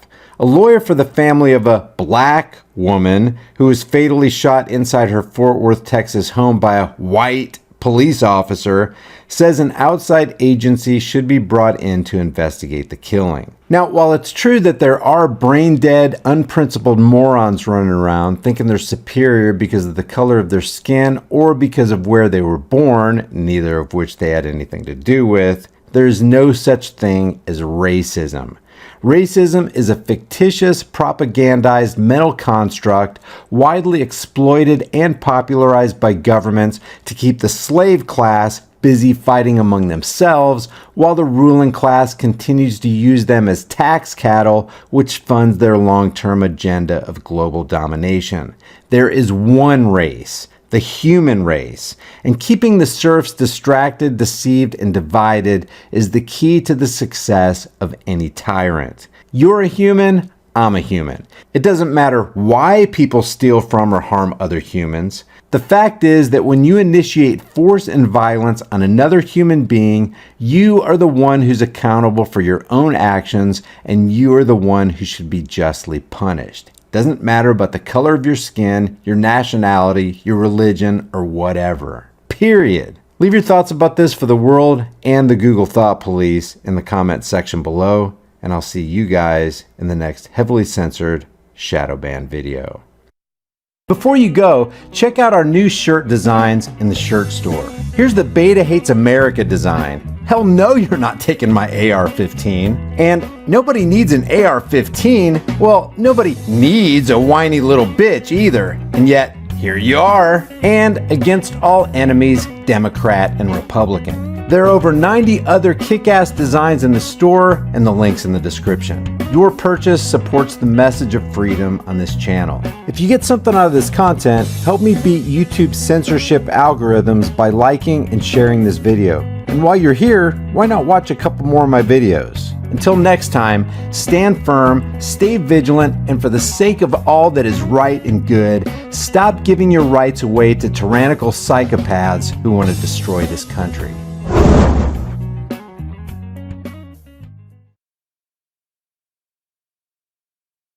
Alrighty, I just noticed my chat had broke. The timestamp that I last seen was 6:03, so it'd been broke for over an hour. That's crazy. I just refreshed it and it seems to be working now. Okay, Step 1 Survival has a video here of a device that looks pretty cool. So I want to see what it's all about. Again, the channel Step 1 Survival. The video is titled Ghillie Kettle or Storm Kettle.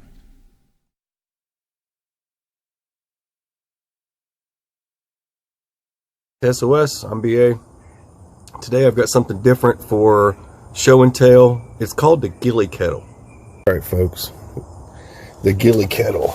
Alright, so handcrafted in the UK. This it comes with this bag here to carry it in for transport, and I'll put everything to this in the drop down for you guys looking for it. They do ship to Canada for the Canada folks out there, for the guys and gals that live out there. So you get this. This is your whistle. Your indicator lets you know that it's heated up. Everything stashes right in here. It's kind of like a bio stove in a way. You stash everything. You see it's got this bottom here, and you pull this out and get ready for all the goodies to fall out. It'll come with all this. It's just hollow in there. It goes all the way through. And you put your little whistle right there for now. I'm gonna set it to the side. Now this, they recommend, like, you can light through these holes here and just put sticks in, or you can just put all your fire stuff in there. I'll get to these little items here in a second. We want to go ahead and get this thing fired up and going. So I've got some, went ahead and pulled out some petroleum jelly, Vaseline, and I got some cotton. Just want to pull this apart real quick. Go ahead and get some tinder going. Let's get this.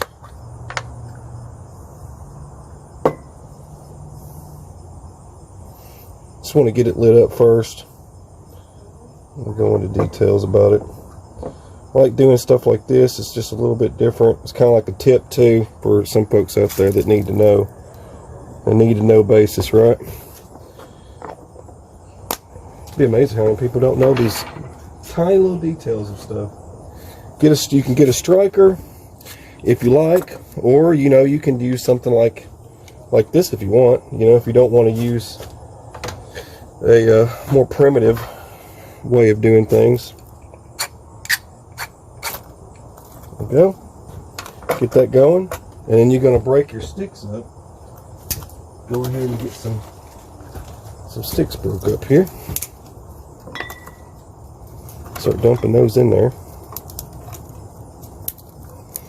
Now they recommend, there's one way of doing this, a few ways of doing this. You can do this prior to. I like to do it prior to and then put the kettle on.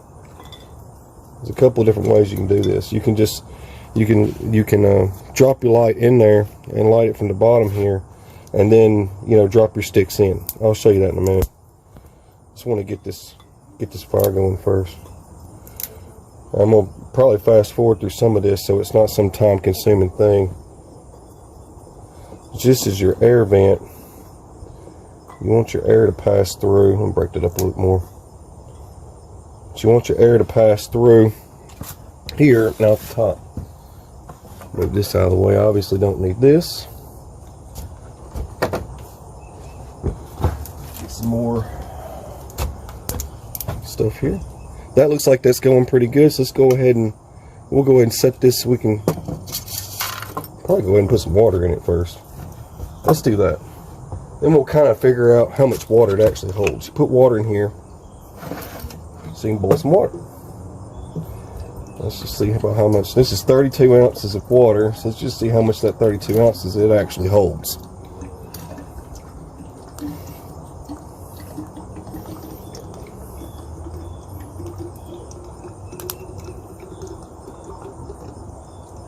Let's see how far we get this.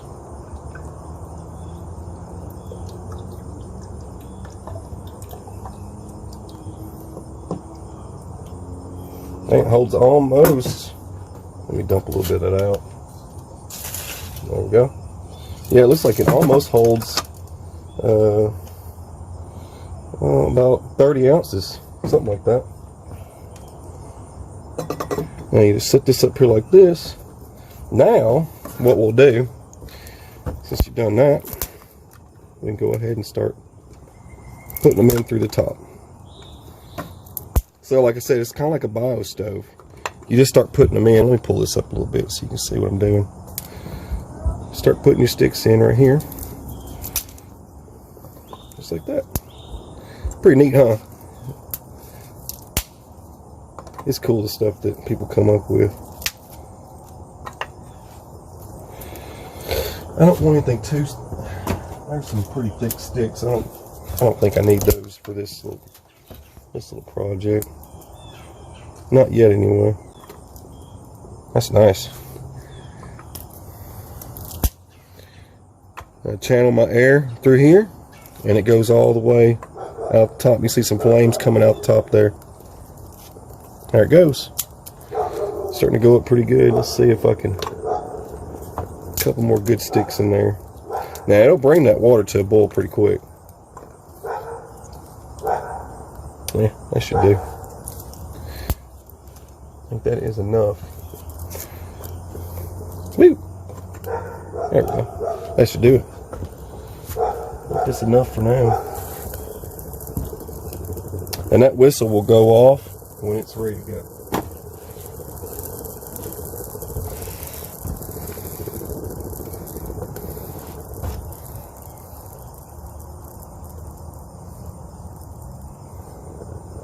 It's pretty neat, huh? Alright, while this is going, I want to show you the rest of this. Alright, so you get these devices here, so you can put these up here like this. You see how that works? So if I want to, while this is going, see that? And then I can also, you get these items here, so you can put down on this. So you can, once you get your water boiling, we can put these down there, and it even has a nice little gripper tool. So I can grip this, or I can use this with pots I already have. So this is a stainless steel pot that I have, and if it's perfect, you see, if it's perfect on that, and I can just set that right up there. You get the point, right? Like that. Pull it up. See what I mean? So I can boil something. And I got this guy here. This has got a little handle on it. I think this is just a UCO from the camp kit for that, but you could put that up there just like that, or just take it off like that, right? And then you need to take this down. Just use your little grippers and pull your pieces off, right? Just like that. Get those out of the way. Go ahead and put some more tinder in there.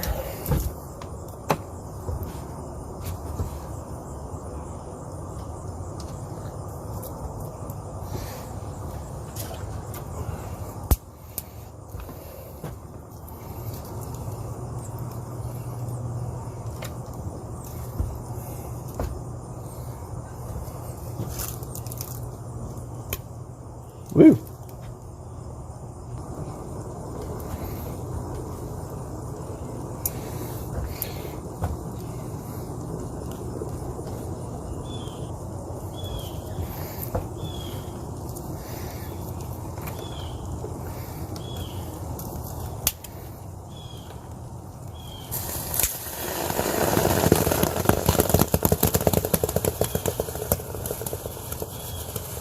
Starting to boil over a little bit there. There it goes. There it goes.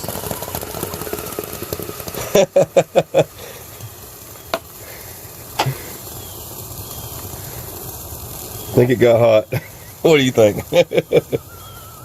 There it goes.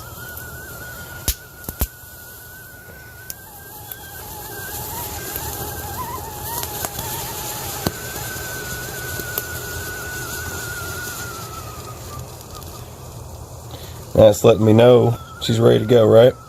So all you gotta do at this point, if you can let all this burn out, right? And to pour it, you simply remove this. I'll show you in a minute. It's really going now, look. Yep. All right. Anyways, you just wait for it to go out, and once it's out, you can just pick it up just like this, and that's how you would hold it and pour it. You can see I'm pouring it already. So let's go ahead and give me a cup over here. Now what I like to do is take this is just coffee wrapped in a coffee filter, and I bundle it up just like that, throw it in there, just go ahead and pour my hot water in. Make my coffee. And put this back over here. Or tea, if you prefer tea. Folks in the UK like, we don't coffee. We do tea, boy. Alright. So that's all set up. And there's my coffee. And to show you real quick, this cool little feature was, I thought this was kind of neat. So if you wanted to go ahead and, if you want to cook on this, use this kind of like a little bio grill, or a grill, whatever you want to call it. You just set these items right here, and you start your fire up just like you would, and just put yourself something like that on there. And, or you could use this, right? Doesn't really matter. One way or another, it still works. I thought that was kind of neat. This is just something I have around here. And like I said, this is the stuff it comes with. I just thought it was kind of neat to be able to add some pots to this little adventure to show you guys how that all works. All right, I guess that's all I got. You're watching SOS. I'm BA. Have a beautiful, fabulous, fantastic day. Rainbows and unicorns. God bless. Take care. Alrighty, I'm not going to make you sit through all the music. Okay, just so you guys know, let's see. If you go to the website, oops, I was there. If you go to the website and click Amazon store, I just put that item. Actually, I put multiple versions of that item in the food/cooking section. So, if anybody's interested, there's a 41-ounce version and a 54-ounce version, and there's a set that just comes with the items like he showed, and then there's also a set that comes with some extra items. It looks like maybe some plates and cups and whatnot. So So anyway, they're all four of the different variations I've seen are on the website now. Price wise, let me do this because that's the question everybody wants to know, right? This is the 54 ounce anodized aluminum, and for the 54 ounce, it's $99.99 plus $20 shipping. So essentially, it's $119.99. So that is for the 54 ounce, what they call the base camp edition. Here's the 41 ounce. I'm sure is what that one is. Yes, 41 ounce, and $94.99 plus $15 shipping for the 41 ounce. So this one here, oops, didn't mean to do that.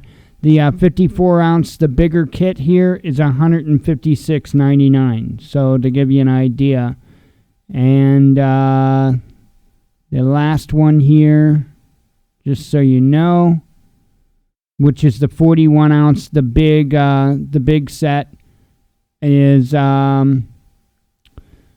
they have it here for $164.99, no shipping. So both places actually. So not sure if they actually have all of them directly. I know some of them are prime, some of them weren't. Here's a chocolate ammo gummy worms vintage collector tin.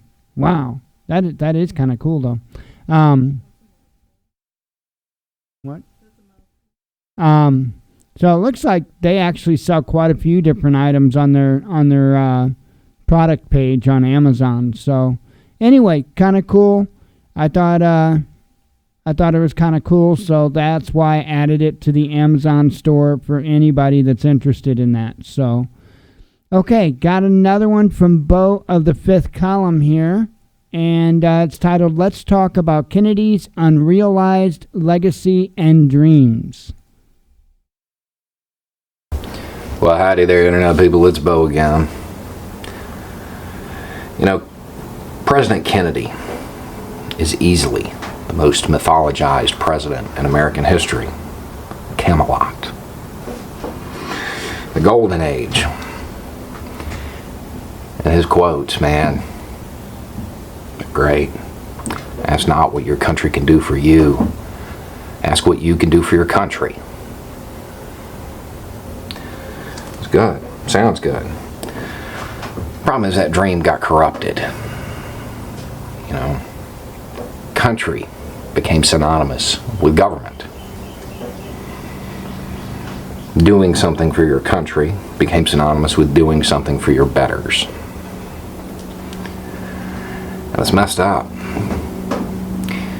because Kennedy's legacy was a whole bunch of programs that were built to use education to help people stand on their own. And yeah, with everything going on today and in the headlines, I could certainly talk about the Green Berets. Again, an organization that came into their own under Kennedy. I don't want to do that because it just shows another way his legacy has been undermined. Because I think in Kennedy's vision, they would be training people in a lot of the countries that we're currently supporting. I'm going to talk about something else. Because today, in 1960, was the first time he mentioned the Peace Corps. First time he publicly brought it up at, I think, in a speech at Michigan. But that's another one that's got this unrealized legacy. You know, the idea, just amazing. Americans traveling the world doing good. Problem is, government is not in the business of doing good. It's not in the business of going around and helping people. It's really not. It's in the business of advancing its own national interests. So, the Peace Corps very predictably became a tool of U.S. foreign policy. What was supposed to be the world's EMTs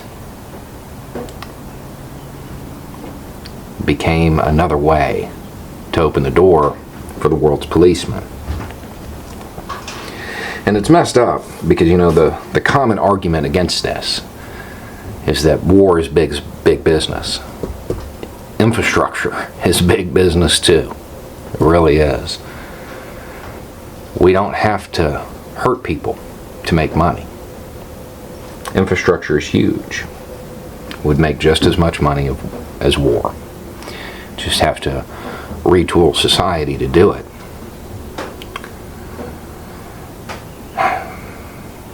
Ask not what your country can do for you. See, it's got that inherent nationalism in it. And that was the problem. It limited it. It gave it a geographic region that it was supposed to benefit. I'd say ask not what society can do for you, but ask what you can do for society. You know, I talk about community networks at the local level that help build communities from the ground up a lot.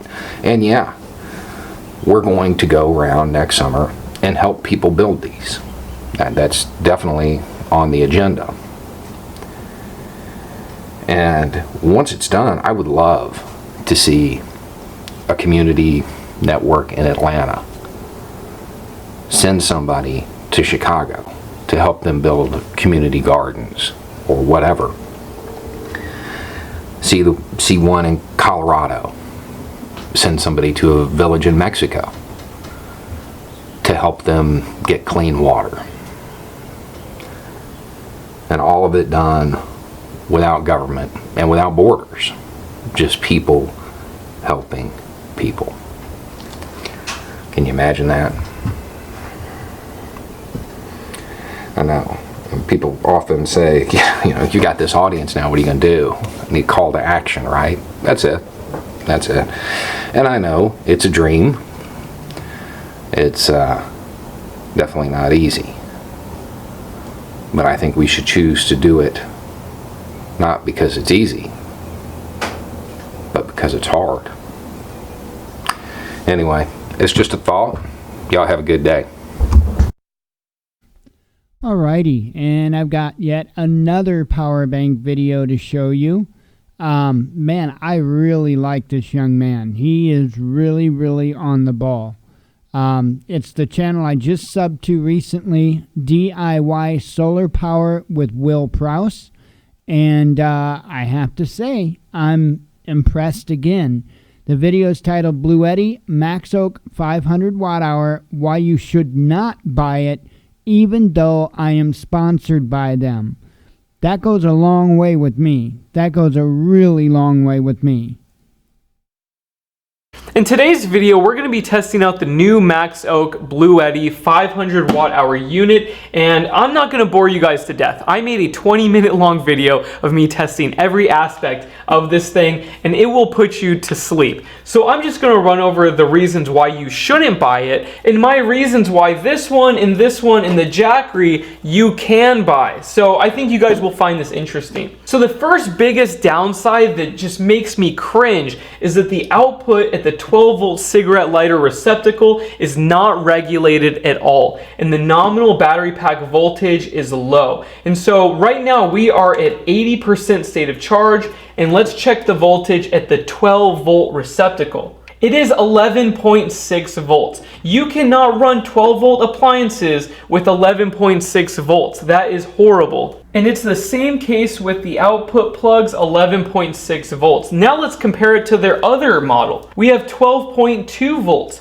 So whether this is at 100% or 0%, you will always have 12.2 volts. With this one, even at 80%, it's not usable. And as the state of charge decreases, and once you hit like 50%, the voltage of this thing will turn off any 12-volt appliance. That's not good. Now let's test this one. Look at that, we've got 11.1 because this is at a lower state of charge. But most people that are gonna buy this one are not gonna use this because you have to make your own plug. And so I think this one is still a great buy because for the price and what you get, and you have an AC inverter, like this one blows away the competition at this price point. Now let's compare it to the output of a Jackery. And we have 13.32 volts. So that means whether this battery is at 100% or super low, you will always be able to power your 12 volt appliances. And if you have a 12 volt fridge, it will run until this thing is dead. And that is so important with this size generator. Now, the second reason I cannot recommend this is the price.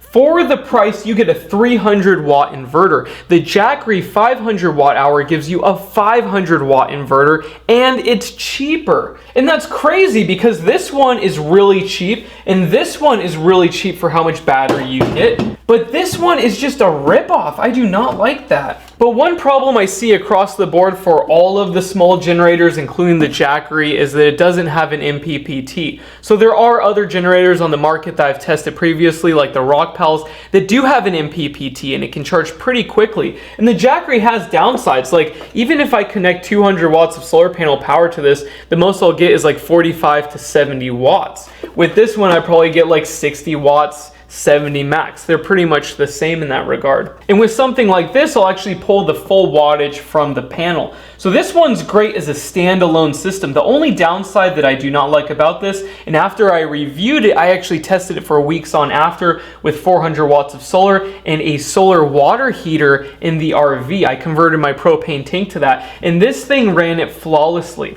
So this thing I can fully recommend, and I love it, and it's super powerful, and actually pushes more power than what it's rated for at the receptacle. And I can still recommend this one for the price. But this one, there is no way. And there are other cool features about it. It has a wireless charging pad on the top if your phone has wireless charging. And it can also handle 40 volts of input, and you can overcurrent it. So you can actually charge this with your car cigarette lighter adapter. And it also has a light. And so there's lots of cool features, and even the cover comes off so you can change the color.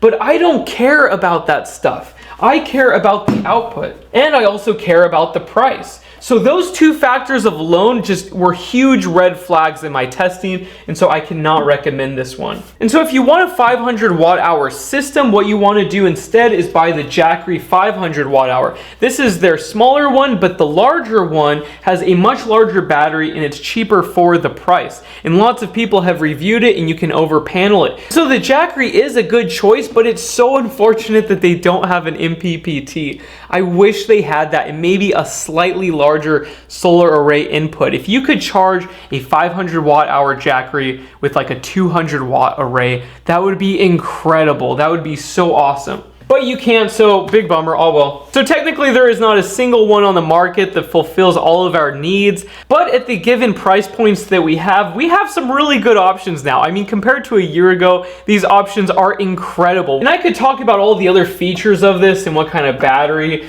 but those red flags are so bad that I just cannot give my recommendation. People would buy this, they would connect some 12 volt appliance, and they would send me an email. I would get like 50 emails for this problem alone. There is no way that I can recommend this. Also, in other news, Jackery has announced, not officially, but in some of their interviews, that they're going to come out with a 1,000 watt hour model. Also, they're making a new model for this one, but it's going to be larger and more expensive. I think this one they're going to keep as is, because for the size and for the price, it's a great deal. I mean, this size battery with this size inverter is great for like RV or van dwellers. And that leads me to the next question of, is it a smart time to buy a solar generator? Because if newer models are coming out, you could just wait a year and get something that's a whole lot better. And I think there is going to be some drastic improvements, but they're not going to be as great as the last like 3 years. In the last 3 years, we finally have MPPT, we have lithium batteries. I mean, think about what we were stuck with not long ago. We had the Goal Zeros with AGM batteries, and they were super heavy. They fell apart. There was quality control issues,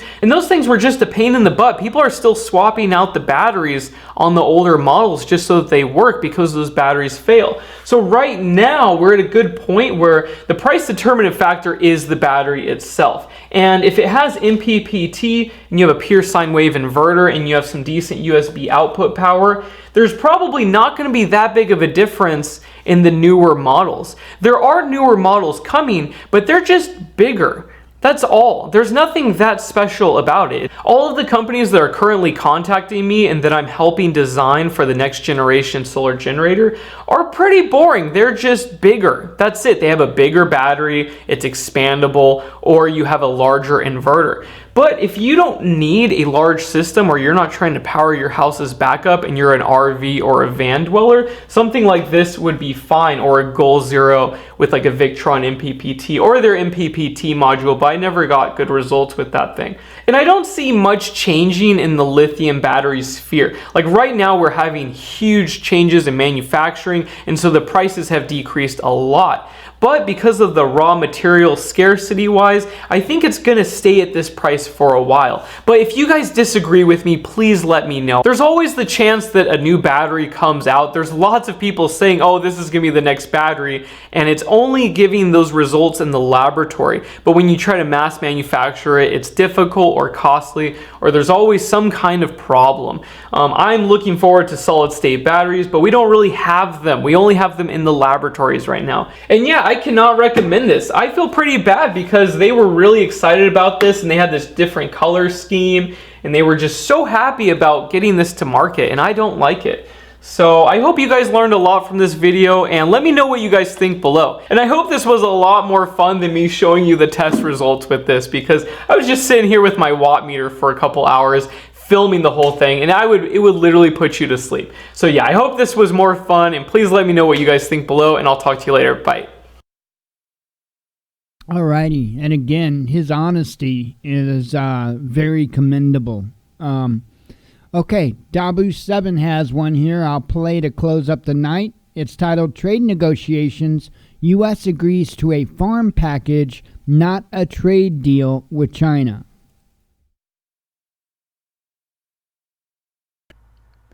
Let's look at some of the details here involved with this trade negotiation between the U.S. and China. The United States agreeing to this farm package, not a trade deal with China. Now, this is after 18 months of negotiations. The trade talks ended with the U.S. achieving very little. So it's this wrong, some say, to call it a trade deal, because once you look at exactly what's happened, it's not a deal at all. They can say whatever they want. I guess all the lemmings out there just listen to it and run. They don't look into the meat and potatoes of none of it to see what it actually says, and because of that, they lead us on a ruse all day long. They keep a majority of the populace lost in this cycle. The rest of us can see what's going on, but as long as they have them lost in the cycle, perpetual madness, this illusion where they don't even care to do any research, they just listen to what they're told through their TV and they run with it. Well, that's what we're up against. And to make the long story short here, China has agreed to purchase U.S. farm products up to 40 to 50 billion, although no timeline has been offered. The U.S. also agreed to postpone these planned increased tariffs, but they let stand existing tariffs, and they did not remove the planned tariffs that take effect in December. Both sides agreeing to establish new rules to prevent currency manipulation. And finally, it's reported that progress was made on intellectual property protection. But all these details are not out in the public yet, so we do not know what that means.